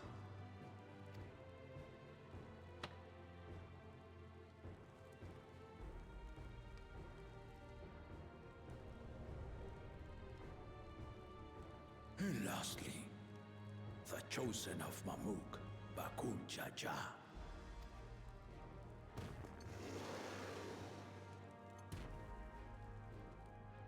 You four will compete in the right of succession, the outcome of which will decide who takes my place as Dawn Servant. I am not the man I once was. My wiser half sleeps the days away, and it is time I yield my position. But mine is a torch that has never been passed. Tully is young, and so I look to the always for inspiration. The right of succession, the means by which the autarch of Mamuk was chosen. Only the two-headed were deemed fit for this contest. But the Tuliola I built is a nation of many peoples. Our leader, needn't have two heads, nor be a mamulja at all. So I gave the right of claimant, not only to the son I sired, but to my adopted children as well. Yet the opportunity to rule was still not equal. That is why a recent tournament offered a place in the contest as the winning prize.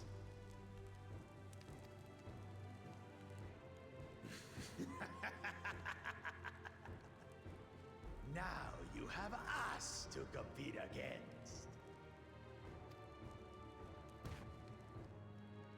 Ah, though it seems the one head was already too afraid to face us in the tournament.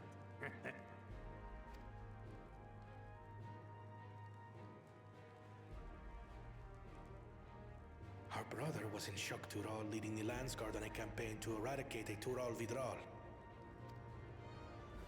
Anyone with sense would know he was too busy for games.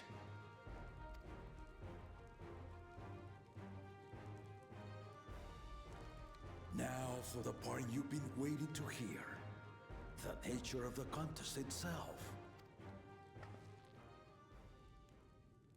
To triumph in the right of succession, and thereby claim our nation's throne, you must travel the lands of Yogg-Tural and find the City of Gold.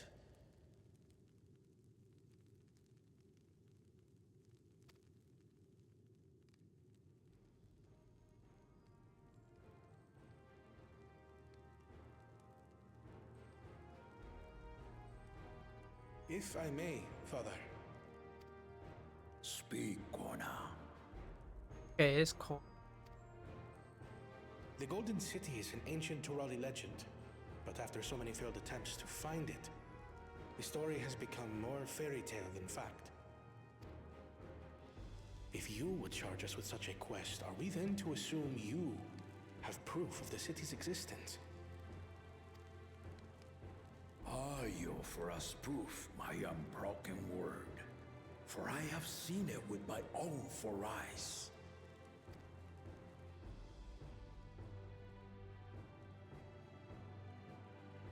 The city's real. All those years. This was before the founding of Tulky. I traveled the lands of Tural with my companions, and we ended our journey at the gates to the Golden City. I mean to have you do the same, but in order to achieve victory proper, you need to break the seal I put in place.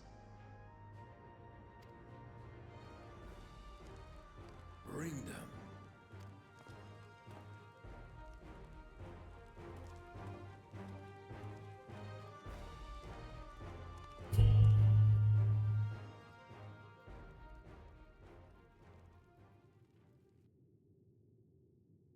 Do you think they have that prepared?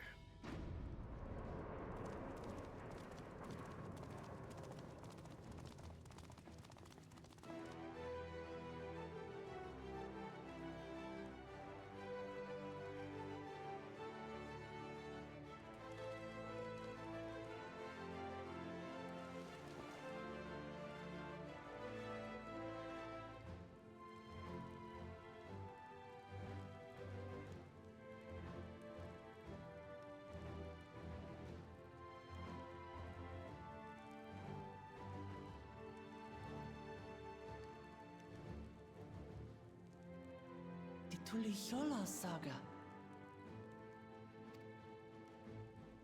You will retrace the path I walked to unite our peoples, step by step. Along the way, 7 chosen electors will be waiting to measure your worth. Earn their keystones by performing the feats they ask of you. Once you've fitted each of the 7 tablets with the keystone, you'll have the key to unlock the seal on the Golden City's gates. So the contest is in stages, none of which can be skipped by rushing to the ultimate objective. Exactly. Exciting, isn't it? Martial tournaments, hunting festivals, and now this? You do so love your contests, Papa.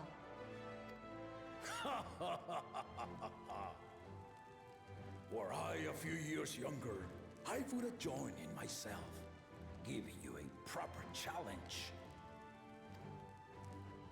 You may think the ride is tedious or nonsensical, or both, but I am yielding our nation's throne. Let me have this final indulgence. A waste of time. Just name Bakunja as successor and be done with it.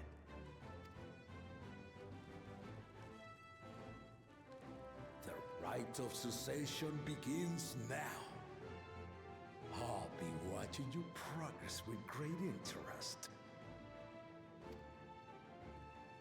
And Clement, remember to collect your tablets before you leave.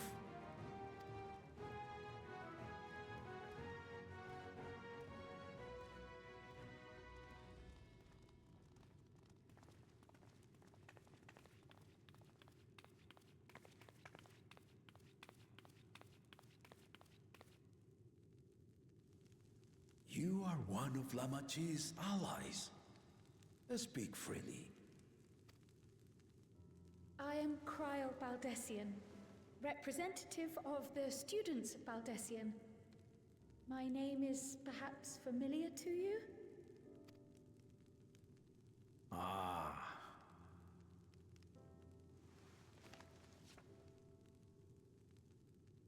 It would seem you sent this letter to my orders some years ago. The ink has since faded and much of the writing is illegible. Even so, we managed to determine the essence of it. A request to investigate the Golden City, addressed to my grandfather, Galuf. Included with the correspondence was this earring. A fairy tale and a piece of jewelry were enough to convince my grandfather to sail halfway across the world. So there is surely some greater mystery at work here. On behalf of the students, I've come to seek clarification on the matter. Have you any knowledge you might share with me?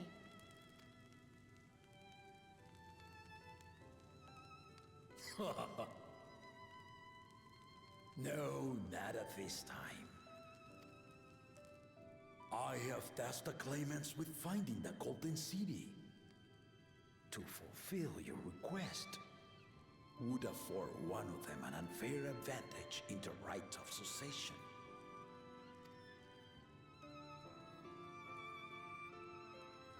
But once the contest is decided, I plan to entrust the entire truth to my successor. If you want to hear it, then you had best help Lamachi win.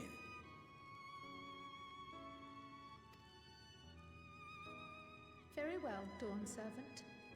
On my honor as a student of Baldessian, I will find your Golden City. Thank you for hearing my petition.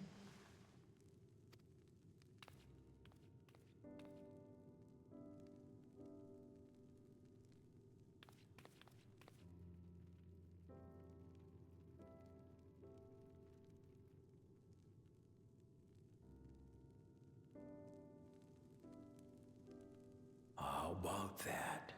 She's grown into a remarkable young woman. You should be proud, Galuf.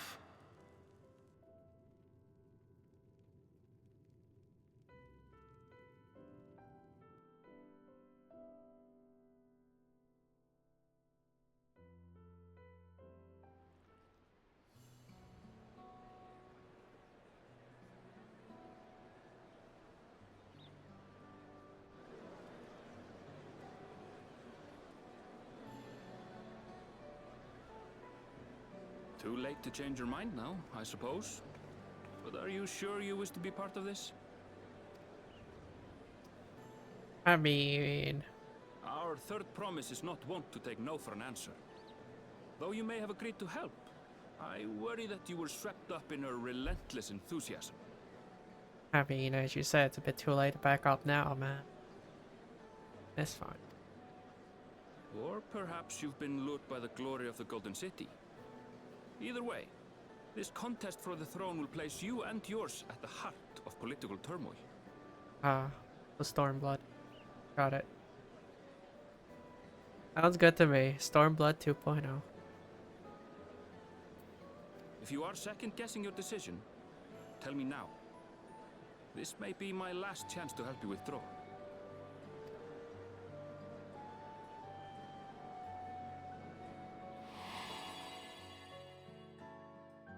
Life is a series of journeys, my friend, and there's no telling what awaits us on the long road.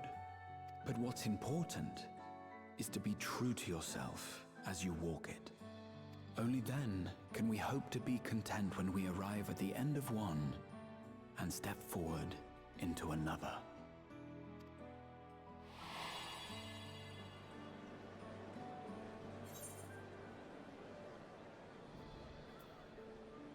Made my decision, I mean, see it through.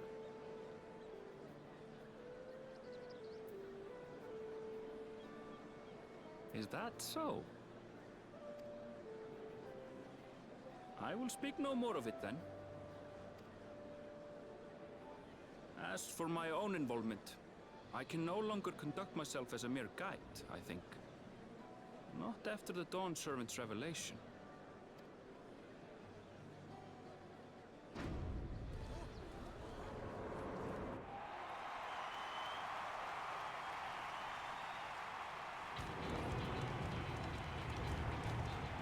Here they come! It's Saralja!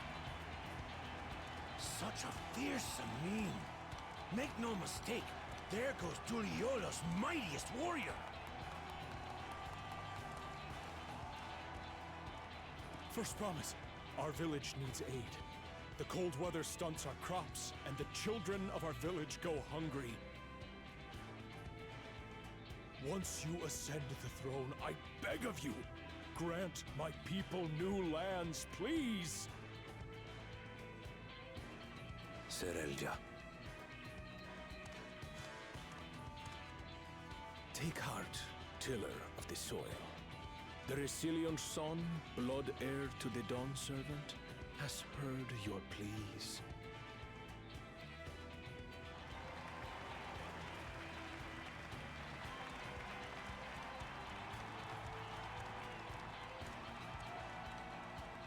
Soralja, the first promise and commander of the Landscape. Saralja, the Palaceer. As he was so careful to remind the crowd, Soralja is indeed the natural child of Gulul Jaja. And Resilient Son, is that another title, like the first promise? After a fashion, common knowledge has it that two-headed Mamulja cannot sire children. Yet Soralja was born all the same, with the head of Resolve's features and the head of Reason's scales. An extraordinary example of life's unyielding resilience. And a warrior's reticence. He says little, but the way he moves... I know a hardened soldier when I see one.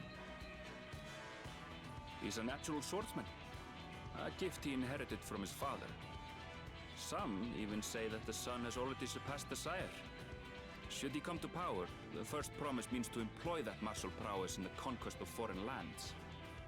For this, he and his supporters have been labeled expansionists. This puts him in direct opposition to Wuklamat, who advocates for the preservation of peace. You may recall that she spoke of a claimant who cannot be allowed to rule. That is Soralja, the warmonger.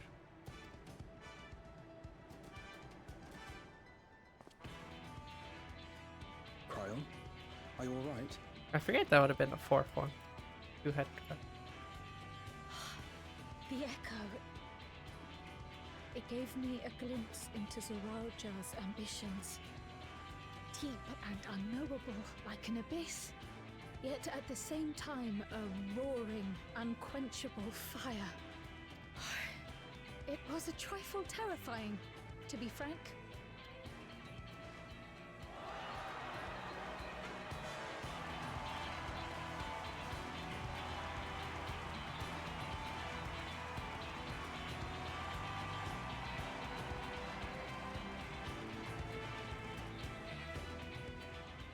Second promise. You must bring us more marvelous conveniences.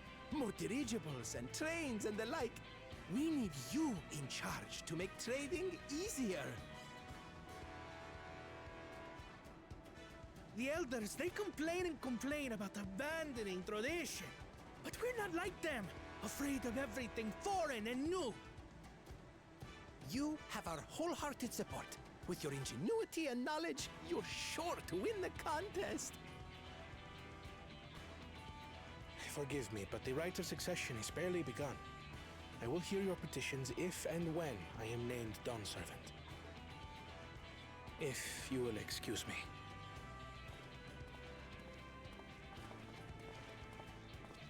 Plain spoken, as always.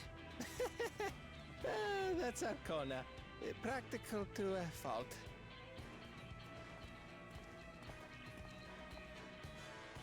Here we have Kona, the second promise, who spent time as a pupil at Charlian's own studium. He's a machinist. Now that you mention it, I think I did see him in the halls once or twice. There was nothing to suggest he was Turali, much less from a royal family. That was by design. He forwent his usual garb and took an Eorzean name to avoid attention. So it was Kona who introduced the dirigibles. And the railway too, given what we just heard. In furtherance of his goal, to enrich Tuliolal with every bright notion he learned of in Charlian. He is the hope of those who prize innovation. As aloof as he may seem, Kona and Wuklamat actually get along rather well. They bicker and banter as only close siblings do.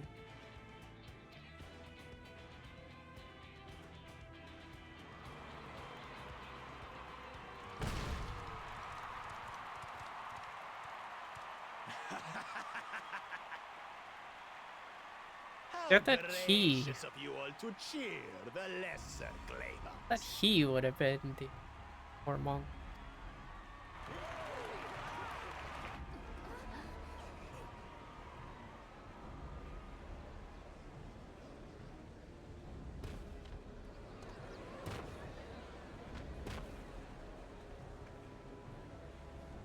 Oh, come now. What are you afraid of? I'm no different from your Dawn servant. That my kind should reign is Mamulja tradition, and has been so since before there was a Tuliola. I'll brush aside your feeble contenders, and then you'll see who deserves your fealty. Well said, brother.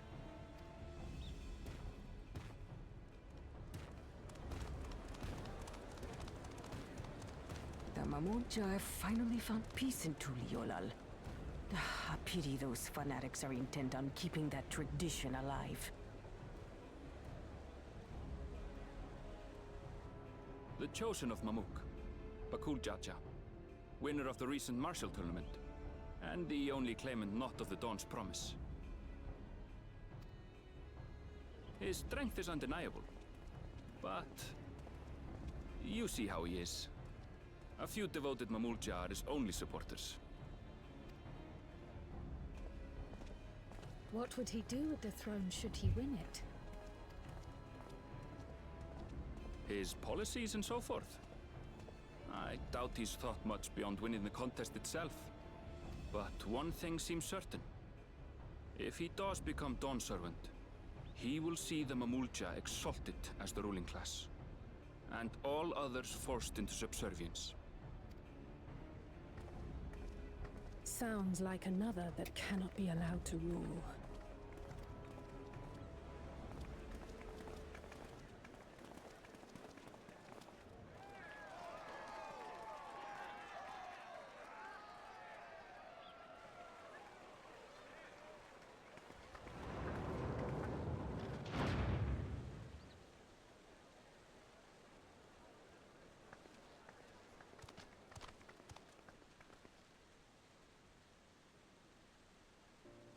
We wish for one thing and one thing only, Third Promise.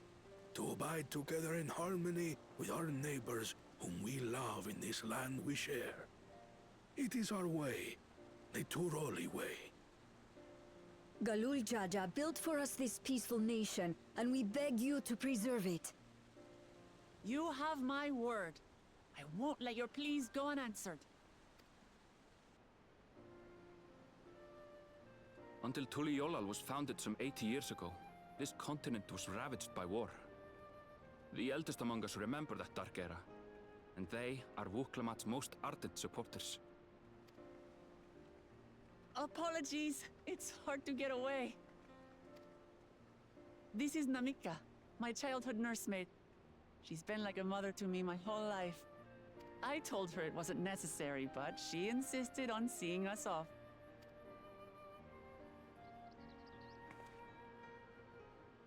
I place our precious Third Promise into your care. Did you know Wuklamat was taking part in the rite of succession? Of the Dawn's Promise, I thought it was only Zoralja and Kona. If she has any accomplishments to her name, I've yet to hear them. Compared to the two Mamulja, she pales in martial prowess. And then there's Kona, who's far and away the most educated of the bunch. I hate to say it, but it's hardly a competition. It's fine. More than anyone, I understand how much better my brothers are than me. Better? Wuklamat. I have never thought of you as the lesser sibling. Your brothers may excel in their respective ways, but you boast qualities that both lack. A strength that is yours alone. Having cared for you for so long, I should know. That's very sweet. Thank you, Namika. She really is the mom. Very sweet.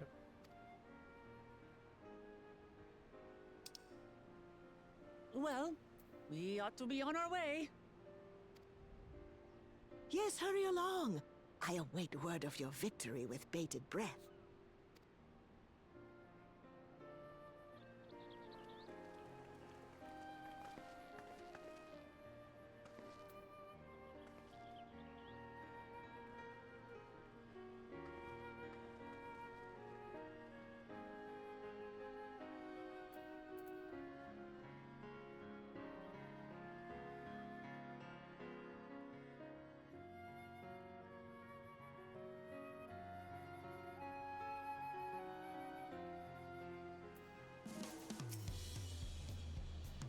As you just witnessed, Wuklamat has no great army of supporters.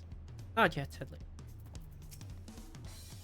I know not what drives Zoralja, but engulfs him like an inferno. The two-headed claimant, Bakul Jaja, treats everyone around him as lesser beings. No doubt he tried to elevate the Mumulja above other races, to become Dawn servants. Not unlike how the Garlean Empire afforded special status to pureblood Garleans. The Kona, the Second Promise, is intent on developing his country by means of Charlian invasions. Given his background, I suppose it should come as no surprise. Well, so much for the brief reunion I had in mind. Papa is not one to waste time when he decides to act. I'm used to it by now, of course, but others are often caught off guard. In any case, we should talk about how we're going to find the City of Gold. All we have to work with are the 7 tablets and their connection to this Tuliolo saga. Might suggest first comparing the tablet against the pillars. We could check for any discrepancies between them. Good idea. Let's go and take a look.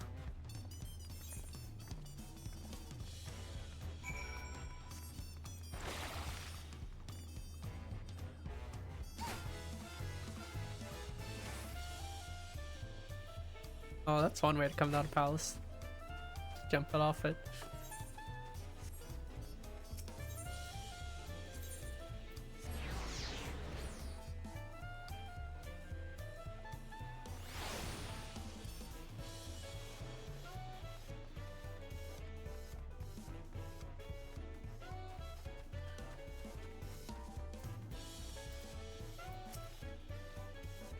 I won't give up until we find the Golden City, for Woklamat as well as myself. I wasn't expecting events to progress that quickly, but I won't complain. The contest is the main reason we're here after all. The preparations of intricately carved tablets for every claimant must have taken considerable effort and forethought. We should consider weighty reminders that this contest is no light-hearted matter. At a glance, they seem much the same. It makes everyone. Okalamat, the tablet, if you would. Of course.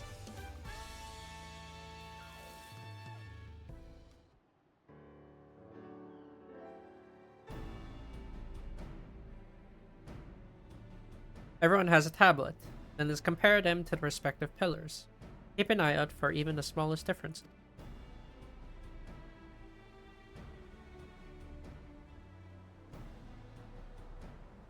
We have 7 people.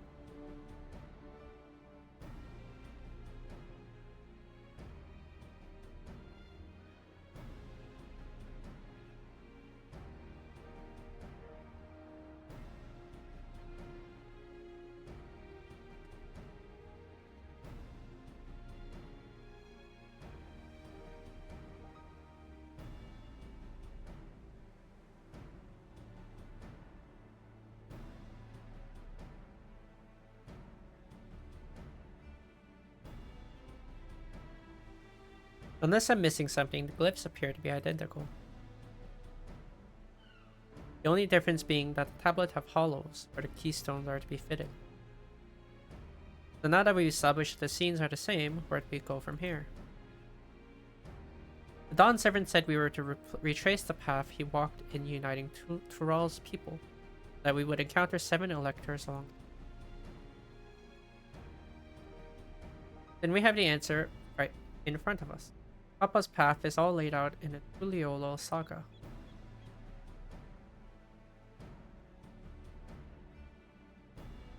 The events of the glyphs portray. Do we know the exact location where they took place? If one is close, we could go there and search for an elector. That would confirm we're on the right track.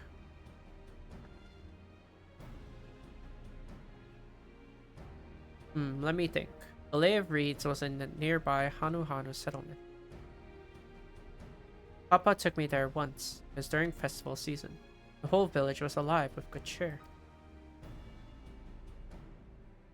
There's also the Lay of Gold. That one involved the Pelu Pelu village, which is about the same distance.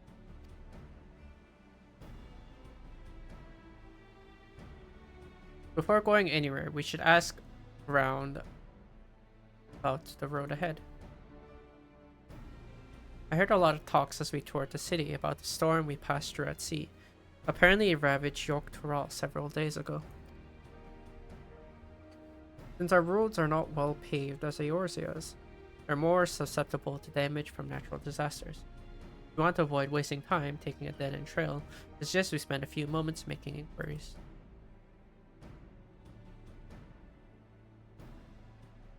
If it's information we need, just leave it to me. I'll bring the information to us.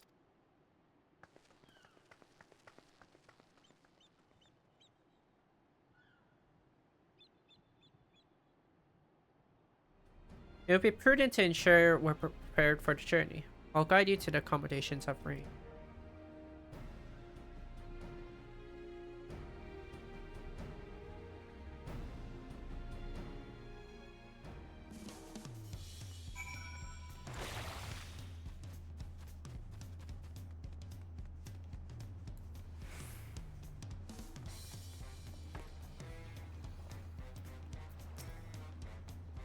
What a comfort to have our lodging stored in advance.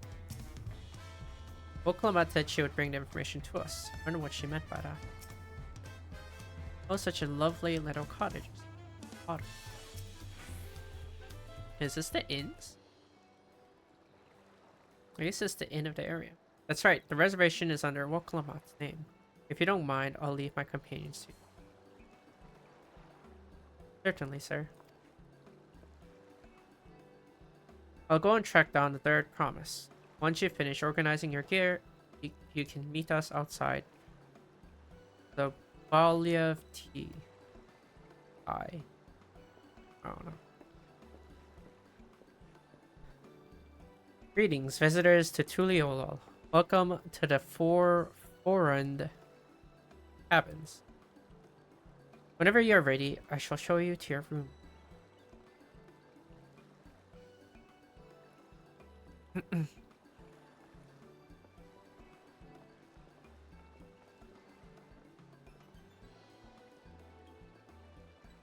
Yeah, this seems like the end. Which I'll go in. I put the chocobos. Oh,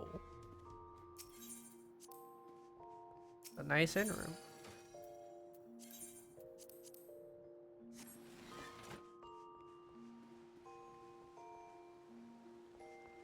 Wow.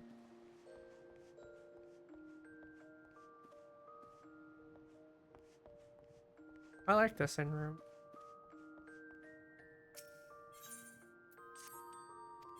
Very nice in room.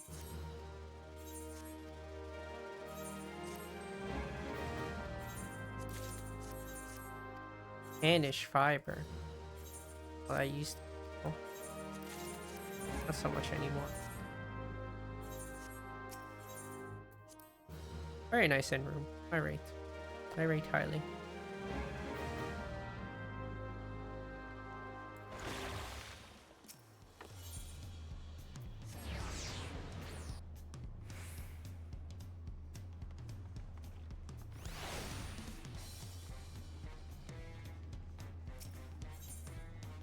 Await your companions and embark on a great session.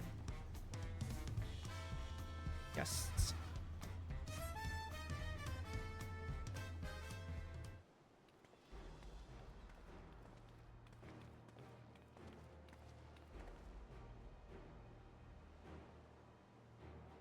Trust you be the keenness to head out, Tulky.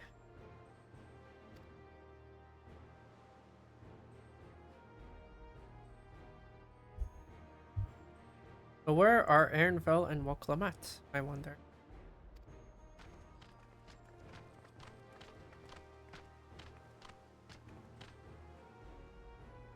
Oh good, you're all here.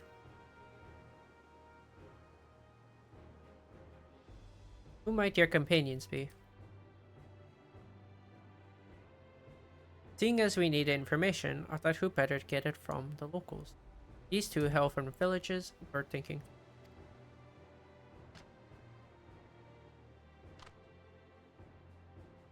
I give you credit for taking initiative. What do you mean, at least? I'm honored that the third promise would seek my advice. I too am happy to answer your questions. Any encounter might be an opportunity for business. Thank you both for your help. Before we begin, there will doubtlessly be other occasions when we need to act independently. I brought these for the two of you.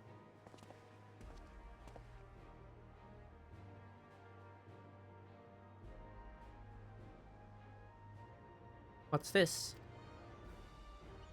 It's called a link pearl, a gemstone harvested from a special shell. When linked together, they allow people to communicate across great distances. That's so. What a handy thing to have.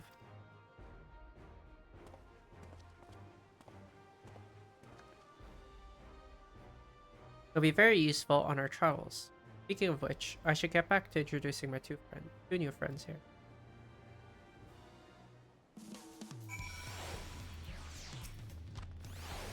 Please ask anything, I'll gladly tell you what I... with a stroke of luck to forge his connection to the palace. May it be the beginning of a profitable partnership. Woklamat may not be as experienced or accomplished as her brothers. She has affinity for the people. For her, finding those willing to cooperate is as simple as asking. The Tuliyola saga features a number of Tural's clans. Two of those, the Hanu Hanu and the Pelu Pelu, have settlements relatively close to the city. So I brought a representative of it. As I mentioned before, the Hanu are people who have their festival. They make their appearance in the Lay of Reeds, and their home village, Oke Hanu, is located in Kosamu. The other, smaller fellow, is one of the Pelu, a clan of business-minded folk. From Urko Pacha, they appear in the Lay of Gold, craft all kinds of goods in Wachon Pelu, their village. Now, as for deciding which village to visit first, why don't you put that adventurer's instinct of your work? Adventurer's instinct of your work for us. Pick our destination. Upon completing this quest, the main scenario will branch into two quest paths. Claiming the quest from the helpful Hanu will temporarily prevent you from accepting quests from approachable Pelu and vice versa. The second quest path will become available from the respective NPC once you have completed the series of quests from the first path. Furthermore, the story elements and quest rewards will not be affected by your initial path. Speak with the NPC you prefer. Embark on the trail right into session. Let's go with the Hanu. The quest to Uroko Pacha will become available once you completed this quest series beginning the what is it you'd like to know? The route to Okehanu. We go south through the Arch of Dongi and follow the road which runs alongside Ozama Uka River. Is that right? It is. Be warned, however, my brethren tell me the recent storm has rendered the path even muddier than usual. The footing is quite poor in some parts. Far worse was the destruction visited upon our homes. Houses were torn apart and several people injured, if not killed. Even our beloved festival in danger of being called off. If you still plan on going, I must urge you to proceed with caution. We'll be sure to watch our footing. Thank you.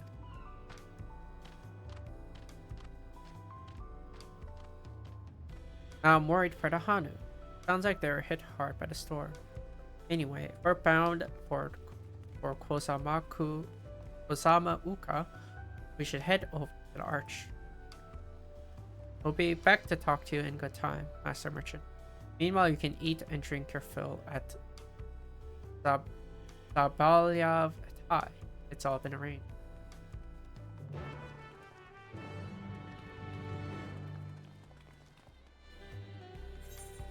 What's this?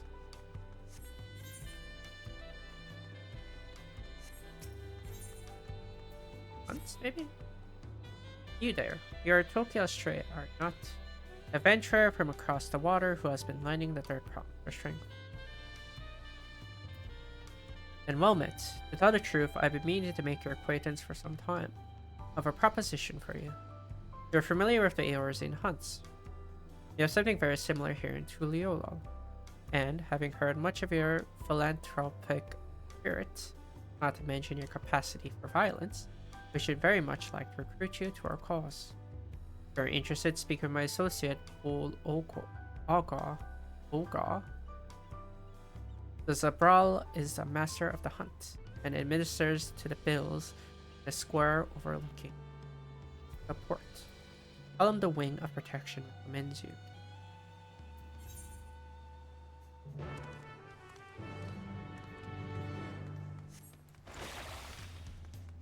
Yeah, those are just a hunt.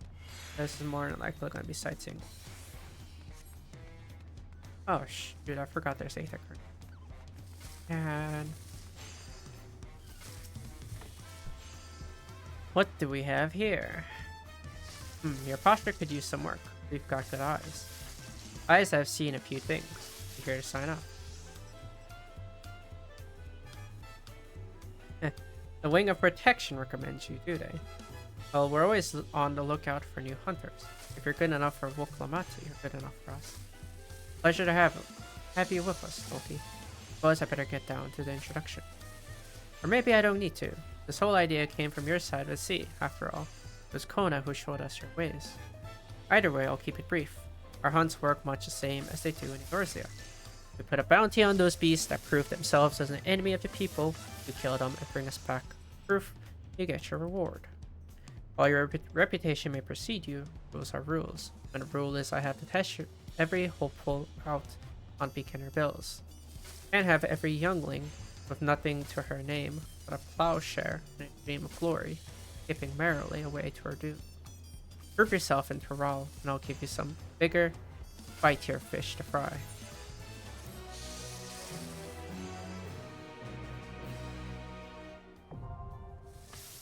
Dawn Hunt.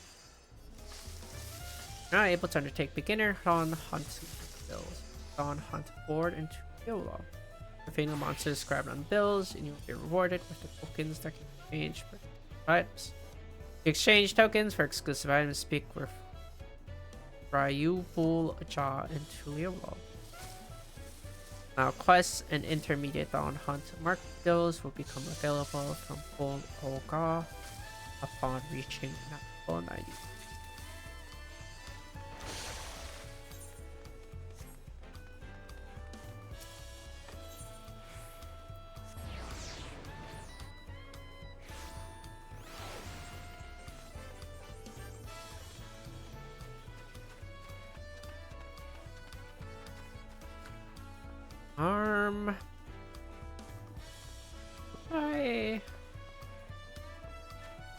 I need to check my retainers.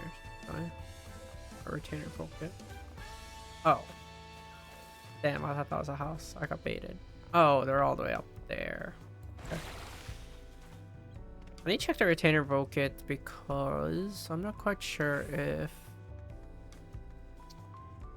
the percent stack.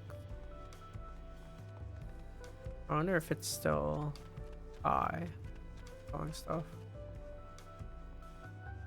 Or if it went down. Check that. A fellow Eorzean, am I right? You fancy yourself much of a sightseer. Dear old Milith gave you her journal. My, what a small world. It just so happens I'm her cousin. Elsby Ironheart at your service. Well, if you've met cousin Milith, I'm sure you can guess why I crossed the salt, as they say. This continent is positively brimming with sights unseen by Eorzean eyes. I'm here to discover them all. My twin sister and I, that is. You see, I have more interest in York, while she has drawn to the vistas of Zak. So it was that we parted ways at the bridge, each of us touring half of Tural. So give me your sightseeing log then.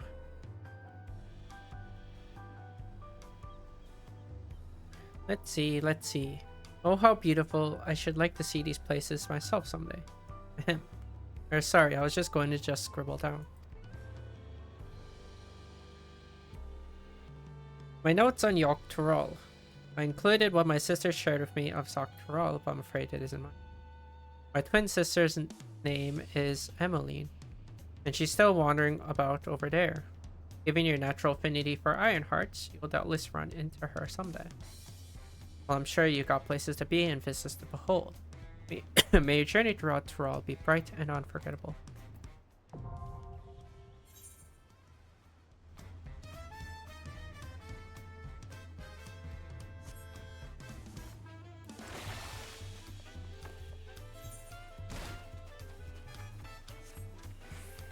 I thought dash is just instantly put you down to the ground. So you kind of just skip the falling animation. Or immediately landed. Doesn't make you skip the damage, but does something.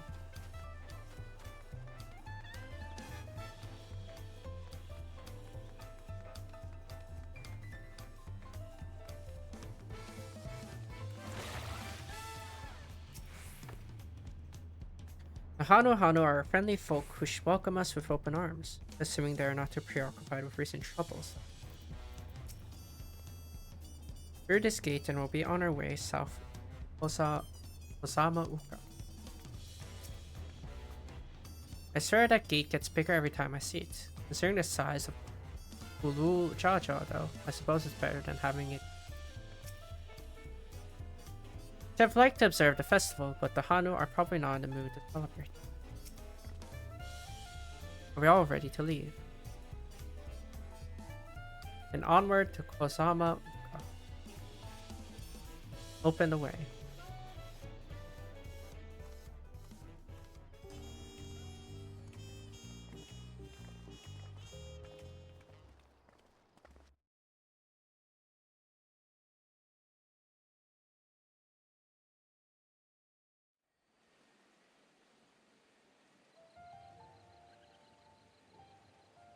Kosamauka, the land of rainbow terraces. It commands the gaze of all who visit without fail. The many-colored marvel. An endless torrent of water cascades over sheer cliffs to shape the wetlands below. To its relentless flow, all life must yield. Together with Wuklamat, we proceeded along the Marcy Trail, a road upon which the Dawn Servant and his comrades once traveled.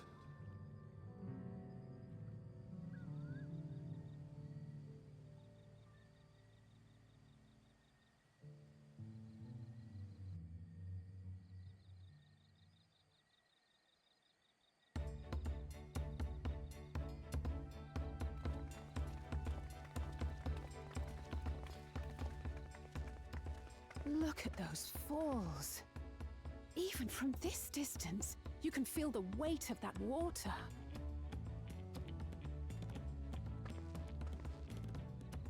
The Isle of Ham was impressive, but as you can see, Tulihiola does not want for natural wonders.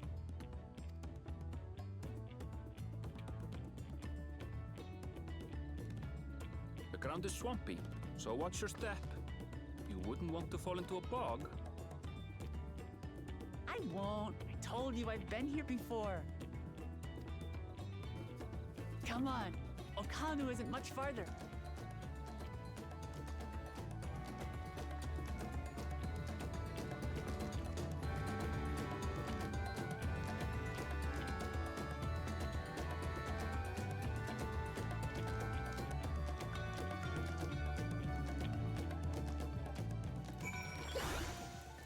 Just in case. Wetlands is an apt name. Much of the ground here is positively saturated. I'd love to stand at the bottom of those huge waterfalls and bask in the majesty. Oh, indeed are so far. There's no stopping the third promise, is there? The good thing is she has Ehrenfeld to keep. For all his grumbling, he's certainly there for her. Everyone should be so lucky to have such a loyal childhood friend. Right, let's get moving. If we continue along this road, we should find ourselves in a village before. Alrighty, where is my Aether current? First things first. Do this.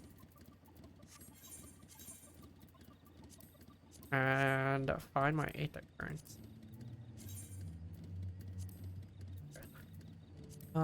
Where was it under?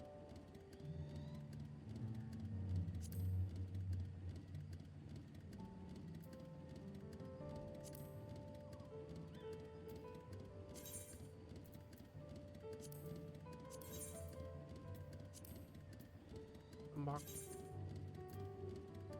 Oh.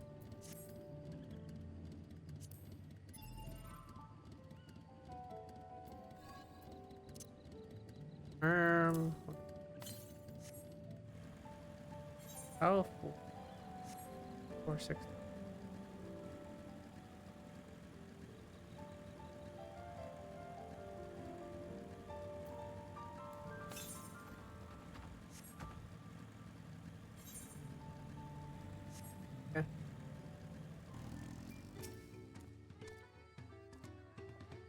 The water from the falls must flood the wetlands and flow into rivers. Assuming we have the right idea, one of the Dawn servants' electors should be here somewhere. So this is the Hano village. One can tell at a glance how very different their culture is to the Dawn. Ow, stupid distracting one. Everyone has arrived, and none worse for the wear, except for a certain third promise who slipped in the mud despite my explicit warnings. Hey, I asked you not to say anything. Anyway, this is the Hano village I was telling you about. Okanu.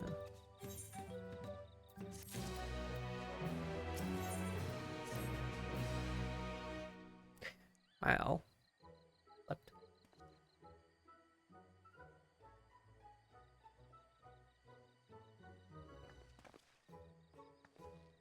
It's like our friend said, the people are in no mood for festivities.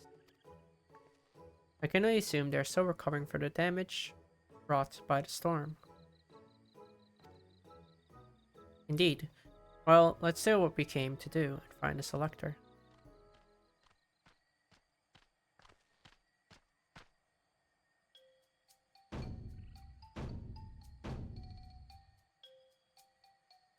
Oho Kali. Oho, what now? It's a Hanu greeting. Surely you heard it the last time you were here. While I was busy enjoying the festival. Greetings to the third promise and her entourage. I, Zanu Hali, welcome you to Hanu. As elder of my people, I shall also be fulfilling the duties of elector during the right session. Your idea about the electors were correct. We just do as Papa said and retrace his staff from the saga. I'm ready. Give me the feat and test my worth. All in good time. All in good time. In fact, I came to let you know that we are not quite ready to begin. For a moment, please enjoy the hospitality of our village.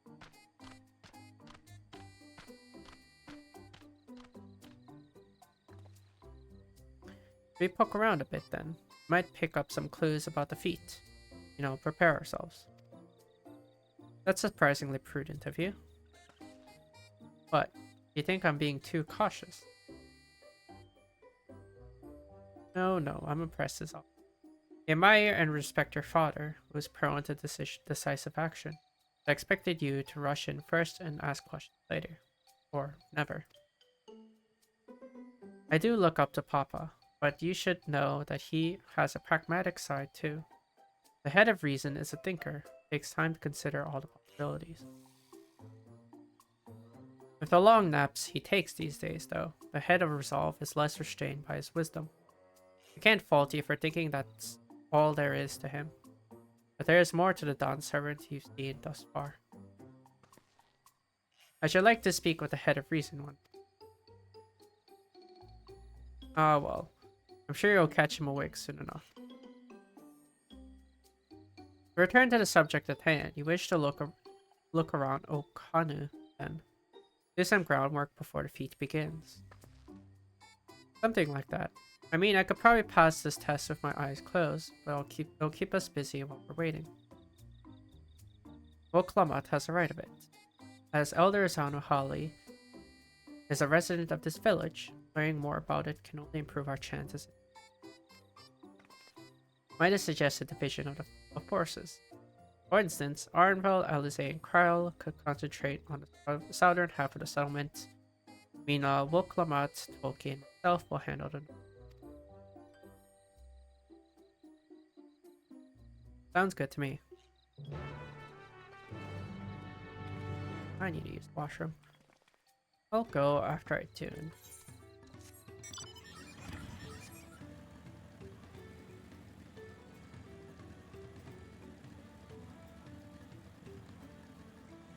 And these houses are...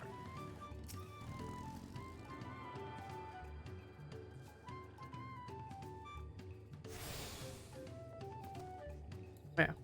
Be right back. Need to use the washroom.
Okay.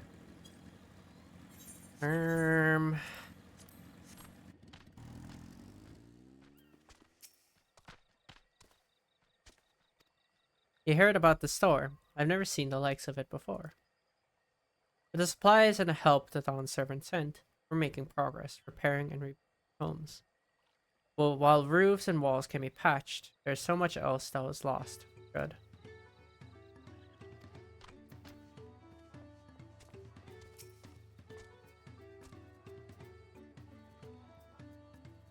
Oh yeah, there are damages.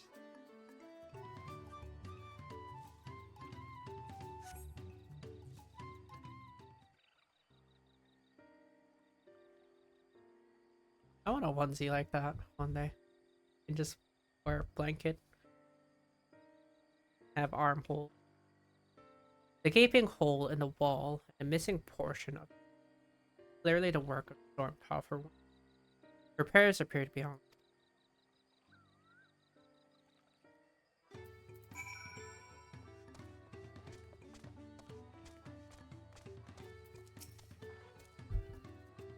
A lot of houses are still damaged. The Hanu I've spoken to are not their usual cheery selves. That storm broke more than wood and reed. There must be something I can do to help them.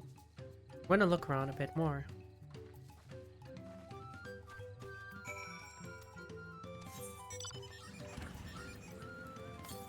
Right. Gemstone trader.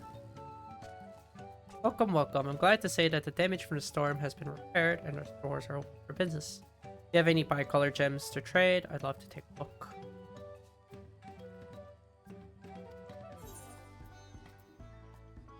I don't have that much bicolor gem. But the shared fates, have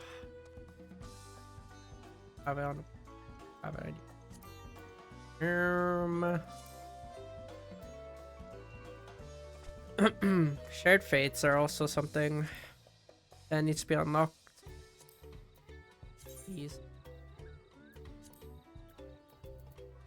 These take a long time. A long.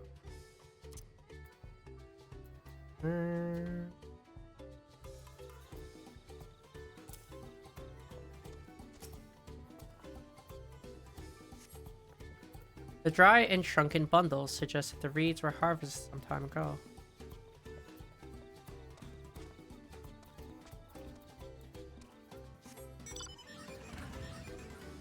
There's stairs to this place. Very good.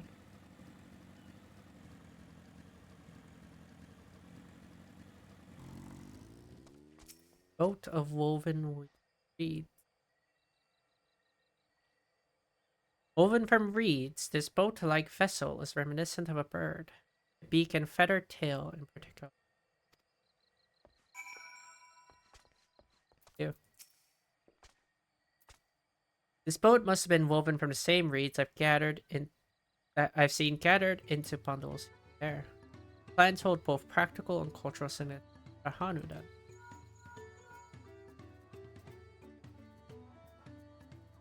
Hello, can you all hear me? I'm told they're ready to receive us now. Come to the large building in the south of the village. On my way. We ought to hurry over to...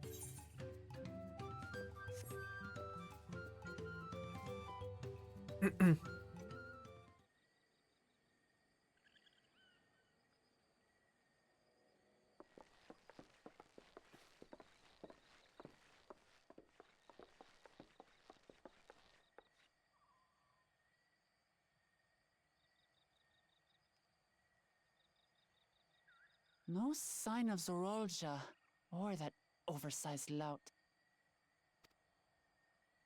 How much easier it would be if Soralja were to fail here. But that isn't likely to happen.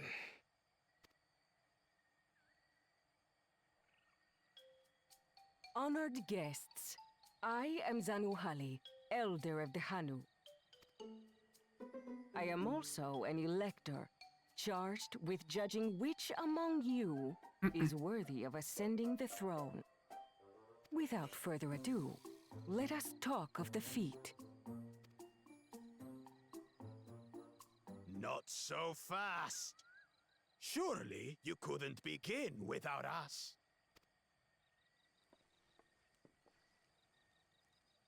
You made it after all.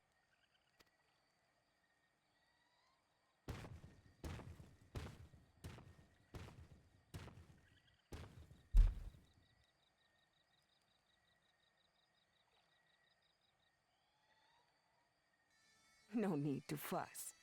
There is no time limit for this challenge. Now, if you would allow me to proceed. It is here, in Okanu, where my people forged a bond with the Dawn Servant during our own chapter of the Tully Yolal saga. In homage to those events, I have prepared for you the Feat of Reeds. I like how this is a kind of a remix of the Vanu's. Reeds seem to be of great importance to the Hanu. I wonder what this feat entails. Basically, I think this expansion is fun. Haven't heard too many. What they're done.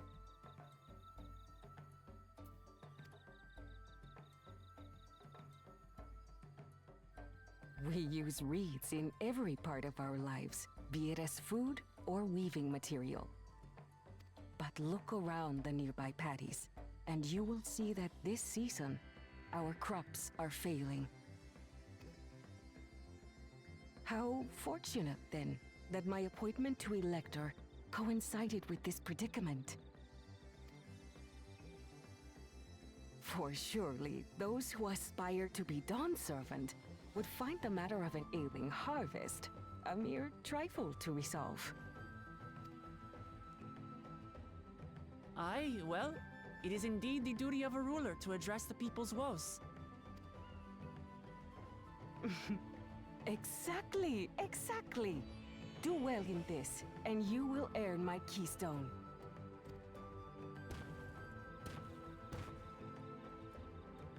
Why bother mucking about in the mud when we can take the stone by force? Oh, mercy me! You are a hot-headed fellow, Bakul Jaja. Some electors may enjoy going toe-to-toe with scrappers like you, but I refuse to entertain your base instincts. Arrangements have been made. Should you attempt to engage a feat giver in combat without their consent, word of your immediate disqualification will be sent to the palace. If you're still feeling feisty, then by all means, draw your weapon.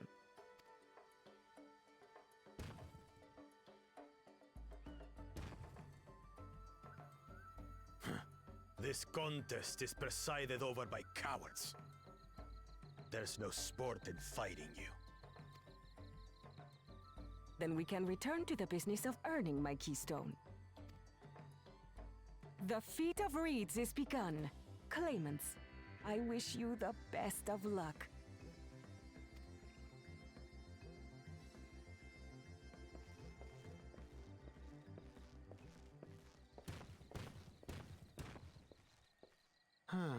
The clever kitty crossed the seas to study foreign novelties. He might know tricks we don't. Tricks we can use. What of Little Miss Mittens? You know the answer to that. Compared to the first and second promise, she's a distant third. Not even in the running. Then we see eye to eye on this, brother. Being Bakul Jaja so long with me has rubbed off on you.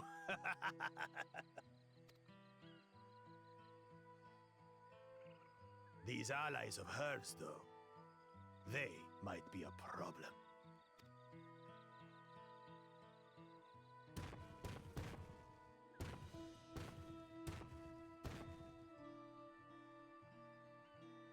Damn it! I'm just as qualified to be here as they are. I'll show them. Easy now. There's no time limit, remember? Let's keep calm and think things through. Right. You're right.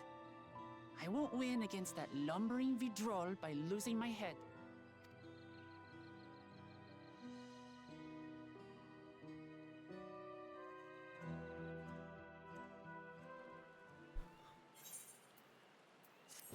Where to fix a failing craft problem.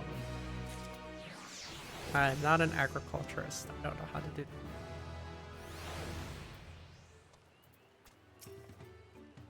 I understand not wanting to fall behind, but rushing ahead risks playing into our opponent's hand. Let's do anything reckless and think matters through.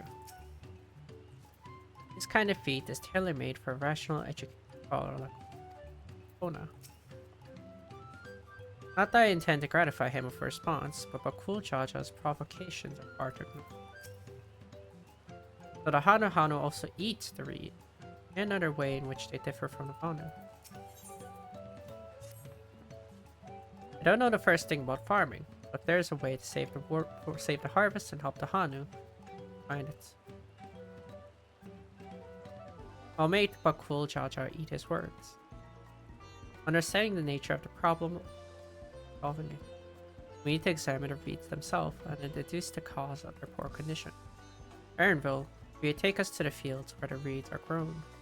Of course, follow me. The Kokobo. Coco is the name of my cat. Russian cat. I named Chocobo Kokobo.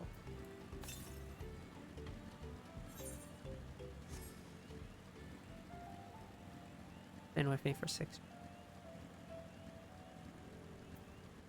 My little cat. I know she wants to do her best, but she should be careful not to make promises she cannot keep. Look at these fields. This could be a pain.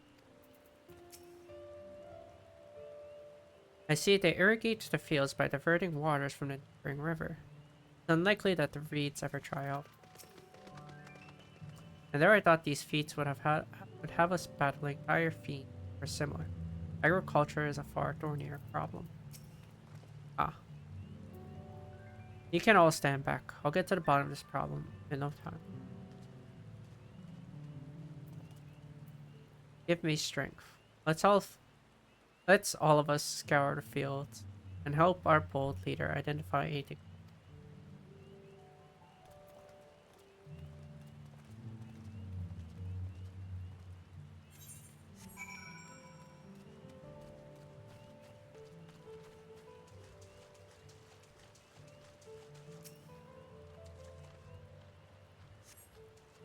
As Sanu Hali described, the reeds appear wilted and unhealthy.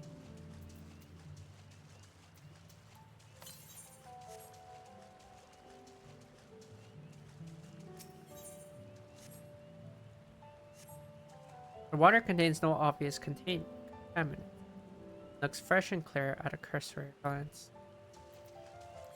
No, go find that Aether Current. I don't think these Aether Currents for new expansions are particularly always in places where I'm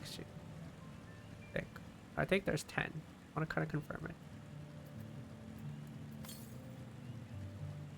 Murphy's probably up on the fruit. Whatever this.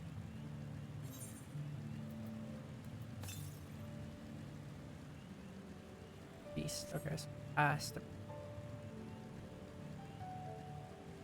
Alpaca. Oh, don't tell me it's about this. Wow, it is. Right at the top of this. Alrighty. Let's see how many Aether Currents I need to pick up. 10? 10 and 5? Standard. Wait, not up here.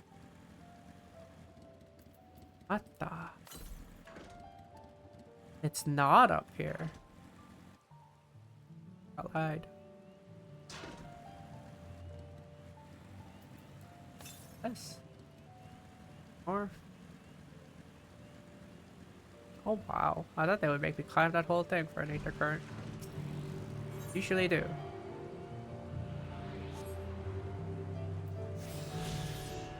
Alrighty. Let's see how many ether currents I need to pick up. I shall take the current with. Travel.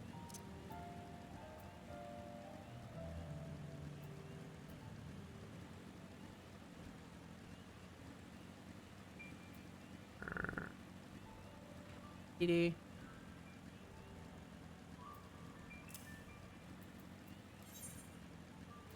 Ah, wonderful. It is 10.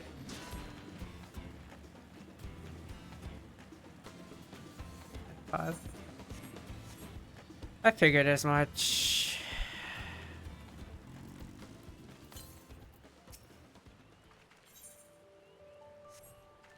A small frog catches your eyes. Strangely lackadaisical. It doesn't even bother to hop when it eventually scurries.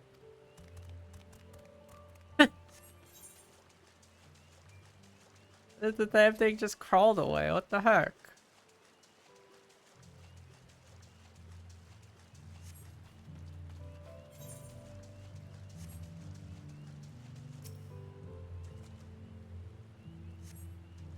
The soil in the paddies is as one would expect.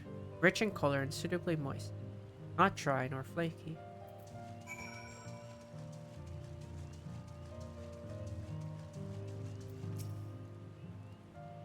Oh, a water strider. Bit sluggish though. More of a water shambler. Not to miss with the paddies themselves as far as I can tell. Any luck? Oh, kinda. Seen enough. I'll call everyone together and we can share our discoveries.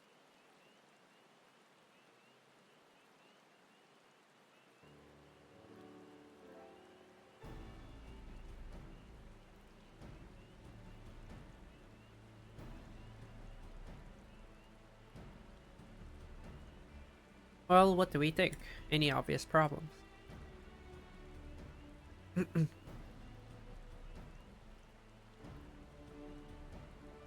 I agree. The water looks to be of good quality, as does the mud in which the reeds have been planted. The frogs and insect are unusually torpid. This suggests the problem is affecting not only the reeds, but also the creature which live among them. Could something invisible to the naked eye be polluting the water? We would need an alchemist for certain.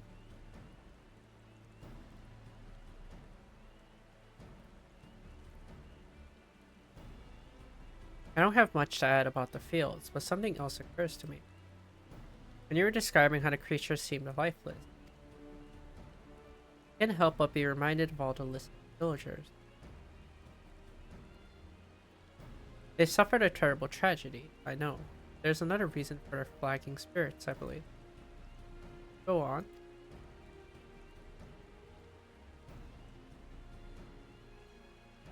A festival. This is traditionally an occasion for celebration of renewal. So without it, the Hanu are struggling even more to recover. The last time I visited, the village was in the middle of festivities. You'll never see the Hanu more joyful alive. It's an indispensable part of culture, and its absence will only compound to their woes. So I say we help them put on their festival. Give them a reason to cheer in these sad times. Who knows? Maybe fixing one problem could lead us to a solution for the other. Stranger things have happened. Right? I fail to see the relation between festivals and fields. Let's not be too hasty in dismissing the idea. Things which seem unrelated can later prove to be connected in surprising ways. True, and being bereft of ideas as we are, any proposal is worth entertaining. I suppose.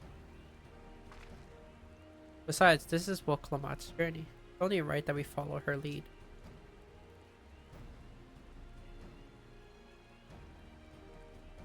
Thanks, everyone. By the way, does anyone know where the festival float is? It's like a boat woven from reeds that look like a bird.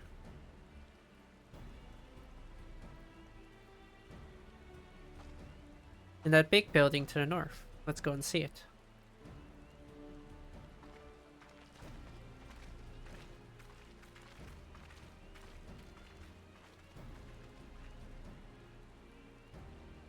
There's much less debate when I'm traveling alone. Yeah. Are you gonna debate with your voices? Well, I guess that is the only person you'd debate against. The voices in the head. Maybe Aaronville has many.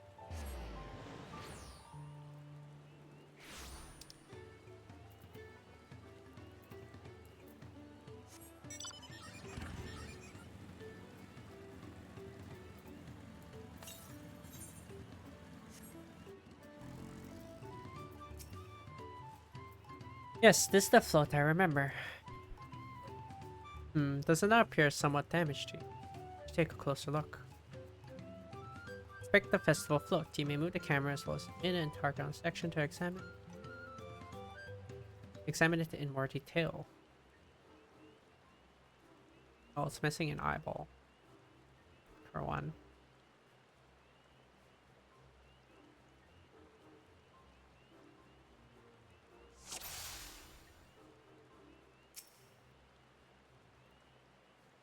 Oh dear, one of the bird's eyes seemed to be missing a gemstone.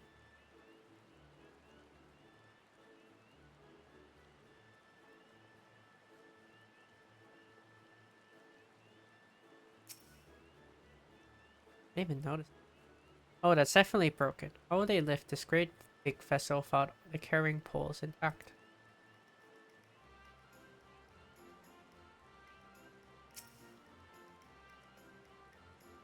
These tail feathers have seen better days.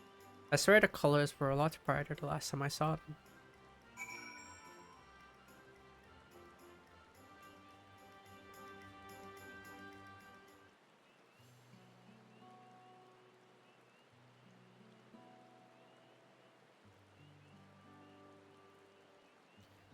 Well, I think we can all agree that this bird boat is in dire need of repairs. Now, how do we go about fixing it?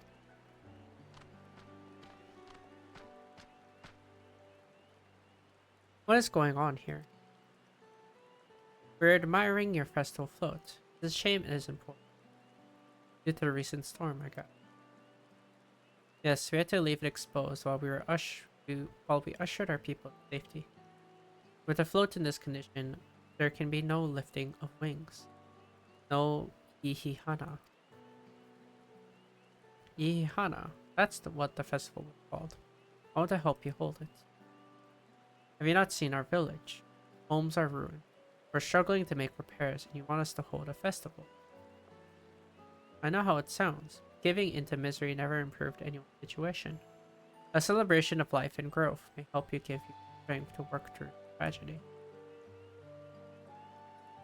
The role of festival leader is mine this year, and there's nothing I would like more than to lift everyone's spirits. But we don't even have enough materials to repair the floats. We need Abokiksa for the missing eye, Uipo wood for the poles, and feathers from the winds chosen to adorn the tail. Two of these I know. Abokiksa is a type of precious stone used in arcane equipment, and Uipo wood is essential for crafting ceremonial instruments. These chosen feathers, however. The winds chosen is the victor of a competition in which the contestants see who can blow a feather in the furthest shooting wind. And that's something of a problem right now. We Hanu Hanu are gifted at employing such airy sorceries, to expend a great deal of mana when doing so. We are soon exhausted by the efforts, and having no reeds will only make it harder. I think I understand. Your vibrant reeds grow quickly and vigorously, so much so that they stifle the development of nearby plants. They must be a potent source of energy you naturally lack. They are indeed. Owing to the poor harvest this year, we have been left enervated. And if we cannot gather the correct materials as dictated by custom, we cannot repair the festival float. Oddly enough, we have just stumbled upon our solution.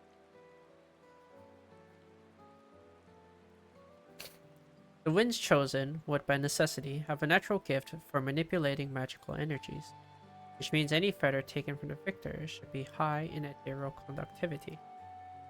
The float's construction also requires stone used in equipment, as well as timber favored for ceremonial tools. The demand for such specific material must have an underlying reason.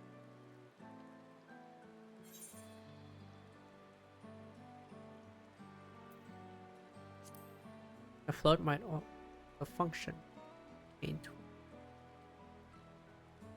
precisely what I was thinking.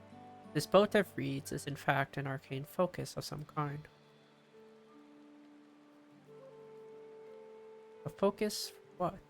Oh, Ihihana is a harvest festival, isn't it? That must mean the float was made to encourage healthy crops. So if we repair the boat and hold the festival, its arcane power might fix what's wrong with the reeds. We won't know until we try, but it's a sound theory. Celebration, prayer, ritual ceremonies. These have all been known to elect miraculous effects. Wait. The float a tool for magic? This is the first I'm hearing of. In the beginning, it may not well have been. After a good harvest year, there would be no reason to change it. When the harvest was poor, new adornments were likely added, and those who performed the labor may have imbued their work with ardent hopes for a brighter future. Through years of trial and error, the Hanu would have refined their festival float into a focus for harvest prayers. Incredible. I know you're practically fainting from hunger, but reviving Ihihana really does sound like the solution to all your woes, and I promise we'll do everything in our power to help you. I'm still not convinced about this focus, but I accept your aid nonetheless.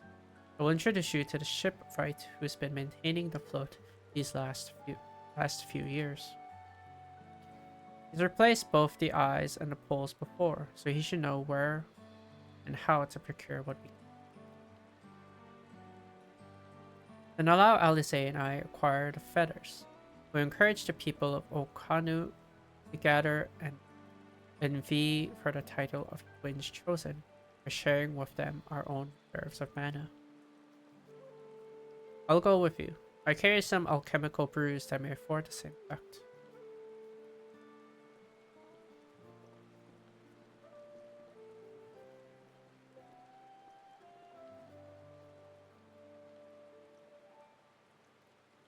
The three of us will visit the shipwright then. Not without me. I've worked hard to fix the float as best as I can. The responsibility is mine after all. I've not introduced myself, have I? My name is Linu Hanu. Nice to meet you, Linu Hanu. And certainly, let's all go together.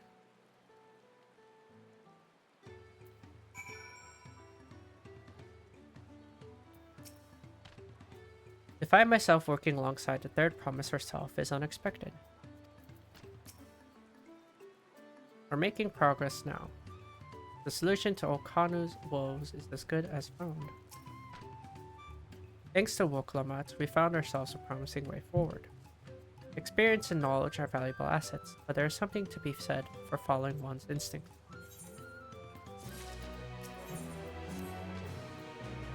The shipwright's name is Wokevu. He is a Zabral who only moved to Kusama Uka but has since mastered our customs to an almost frightening degree.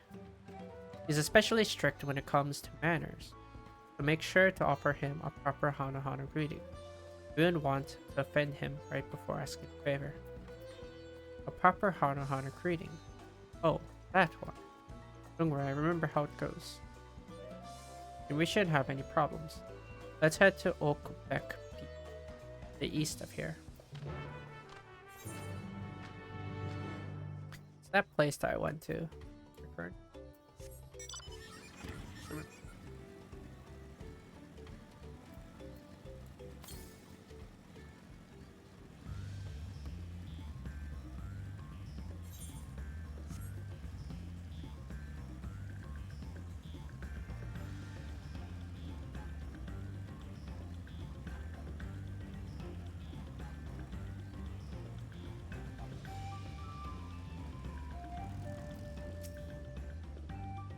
Look over there. Do you see that big winding staircase?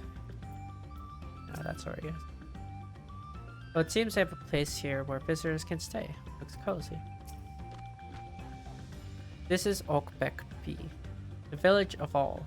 Those who drift into Kozama Uka from Tuliolal and elsewhere are welcome to live here alongside the Hanu. As for Wuk Evu, he lives and works in the House of Waters, high at the top of that large tree nearby. Follow me, I should warn you. To climb up the stairs can be challenging.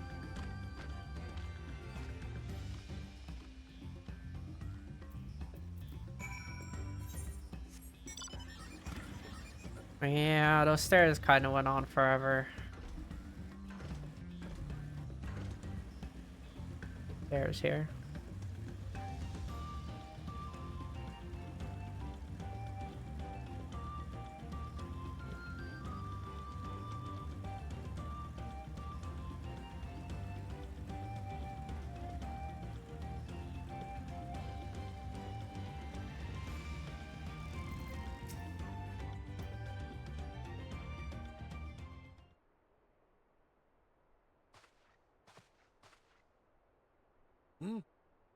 What do you want with me?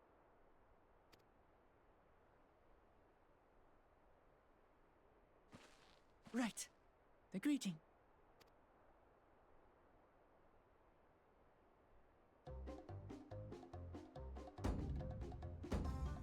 Ohok Kali!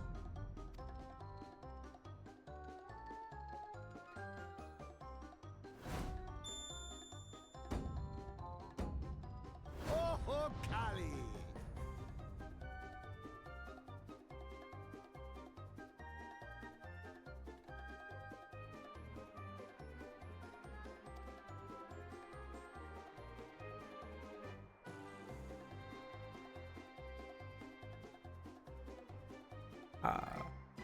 Good. You brought your manners with you. Oh, golly. One sec. Right back real quick.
Alright.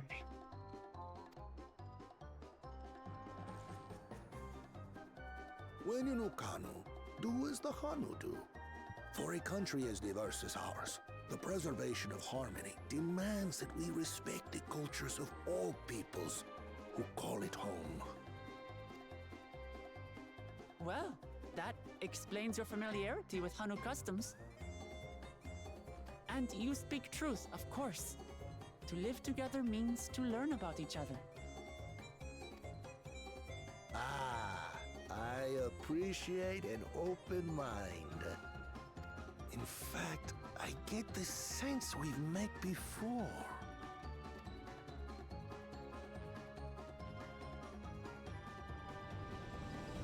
You're Wuklamat!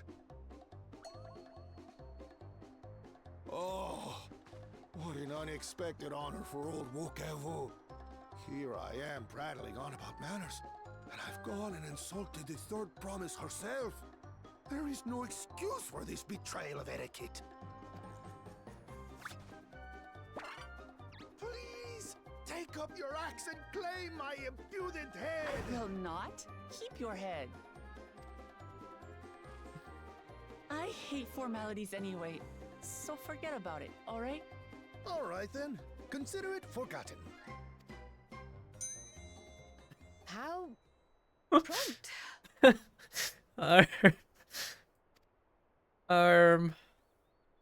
We're actually here about the Ihihana float.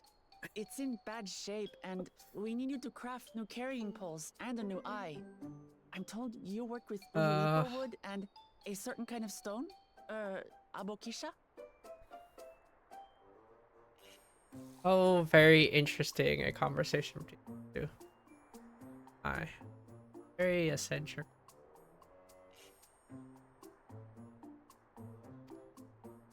That I do. But while I would like nothing more than to offer my services, I just used the last I had of both those materials. My lumber in particular went to fixing homes damaged by the recent storm. I'll need 10 days or so to restock. We can't wait that long. If you tell me where to go, I'll gather them myself. What? Send the third promise out on an errand like some common lackey? That's utterly unconscionable. A gross violation of social protocol. I told you not to worry about such things. All right then. I shan't worry a whit. Bro. Why does this guy turn on a dime like that? What's with your Hanu friend there? I am festival leader this season, and have come along to oversee the float's repair. As strange as it may sound, Wuklamat and her friends believe the float is an arcane focus, meant to encourage the growth of our struggling reeds. Too many Hanu have forgotten, it seems. But that is indeed the true purpose of the lifting of wings. Your education is impressive, Third Promise.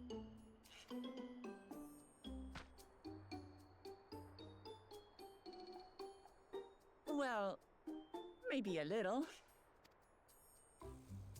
Allow me to show you where to procure Uyuipo.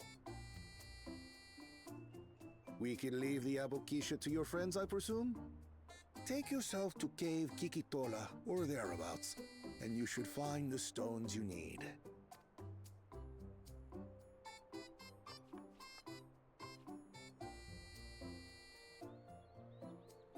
I've been there once or twice. I can guide you. That should save us some time. All right then. Let's get moving.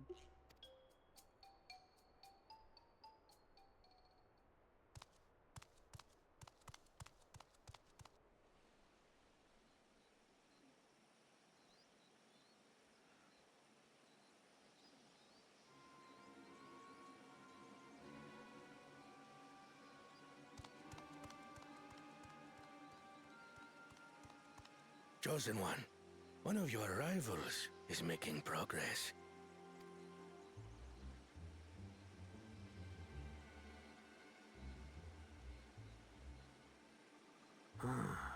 Ihiana, you say?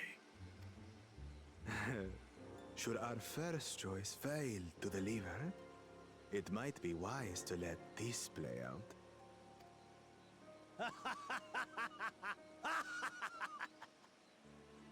The third-rate promise is making herself useful after all.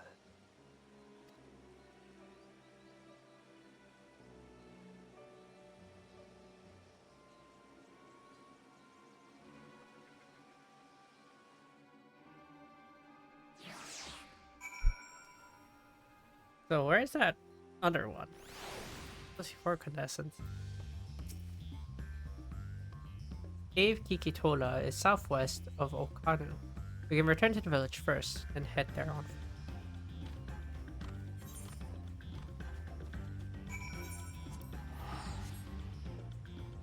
I want to know. There's supposed to be 4 of them. I don't know where to first. The actual son of it.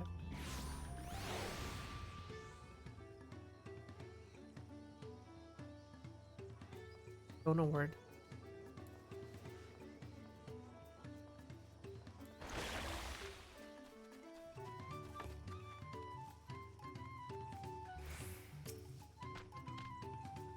I almost envy how effortlessly he can shift from one mood to its polar opposite. At least I presume he does it by choice. Bipolar. Southwest of here, was it? Let's be on our way.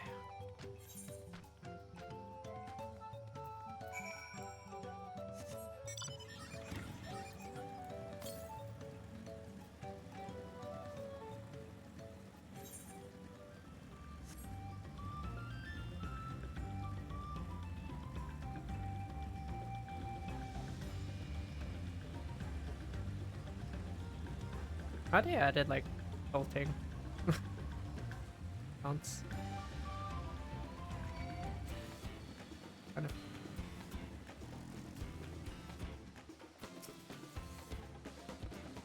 Look, you can see the falls at the back of the cave. These hollows must have been carved out by the constant deluge of water from above. Cave Kikitola, as promised, home to many deadly creatures. Venture inside if you feel confidence, but I will conduct my own search out here. You can spot the raw Abokiksa by its green-hued glimmer. Bring anything matching that description to me. I shall help scour the inside of the cave then. You take the west half and I'll take the east.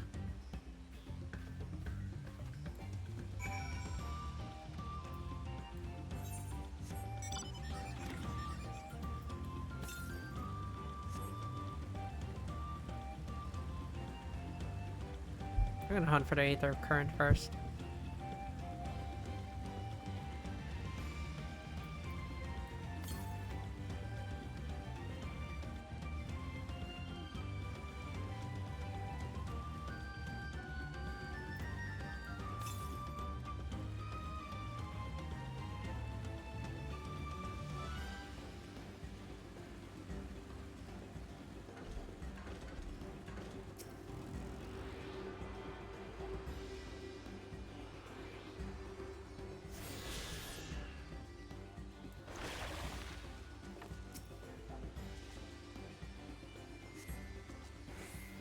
A Shino Pebble catches your eyes, but its coloring is gray rather than green.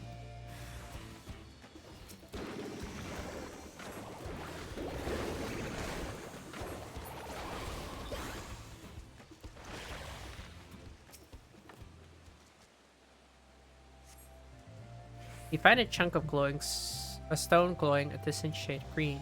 It seems like the exact kind of mineral Inuhanu was looking for.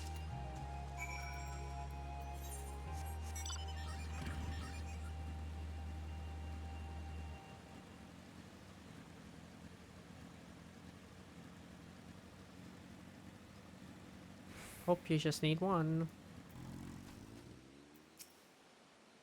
Some of the cave's inhabitants took up umbrage at my presence. It was nothing a few swishes of my brush couldn't handle. Same. I picked over the ground near the entrance but found nothing. Did you have any better luck? Did you have better luck inside the cave? Yes, this is Abokiksa. Along with Kral's contribution, we have more than enough for our needs. The stones you brought shine very brightly. I thank you both.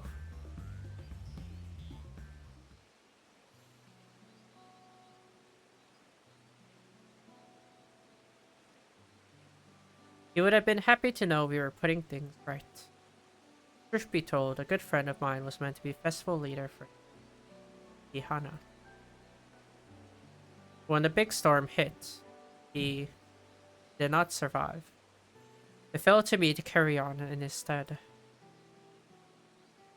That was why you agreed to walk Lamat's request, despite your initial reluctance.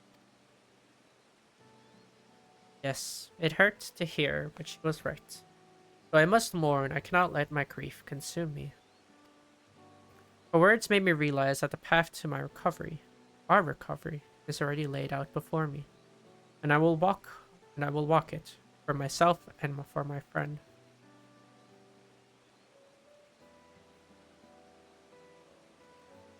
Thank you for sharing your story with us. Please rest assured that we've taken your plight to heart. I'm certain our companions are procuring the other materials as we speak. Everything will come together and Ahanu shall host a splendid, uplifting festival. That we shall.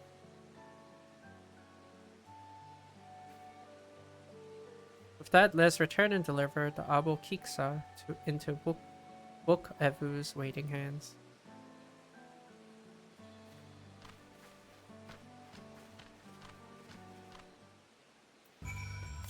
Nothing close, right? Fine, we'll go exploring. Can you pick these up anyone? Or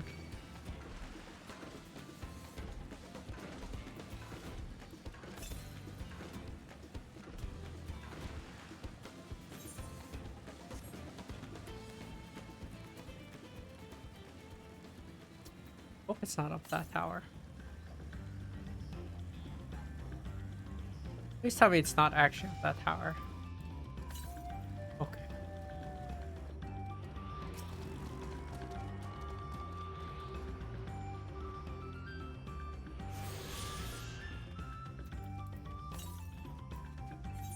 So.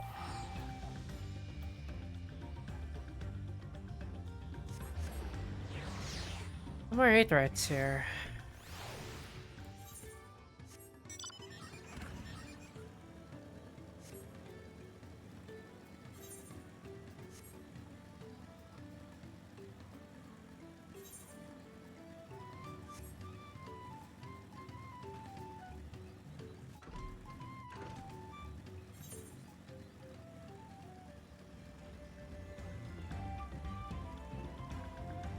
Gonna be a passenger princess when we do fates. Can't fly. Yeah. Oh, I could also take you to the Aether current ship.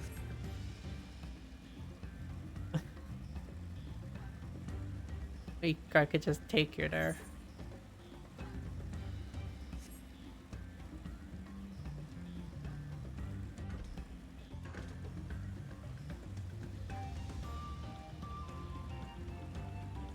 Because if you're to treasure maps, you need to be able to fly too. Unless you're gonna do it only with people you know. And I guess you could get picked up.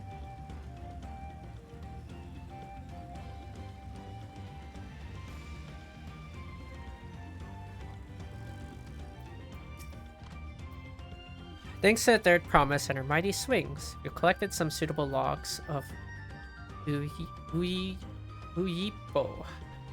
one of the Abokiks.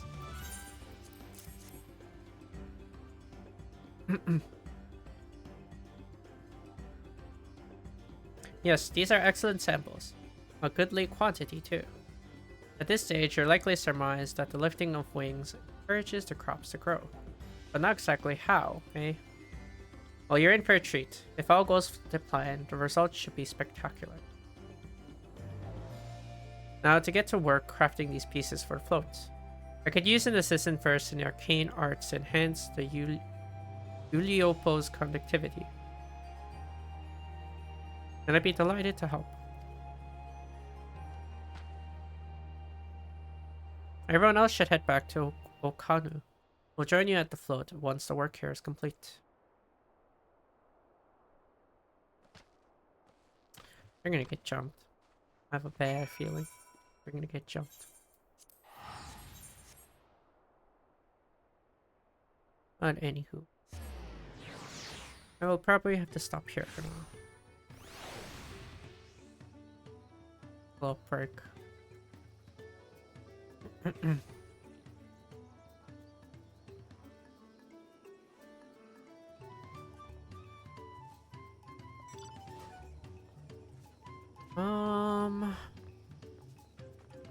More than likely I'll continue.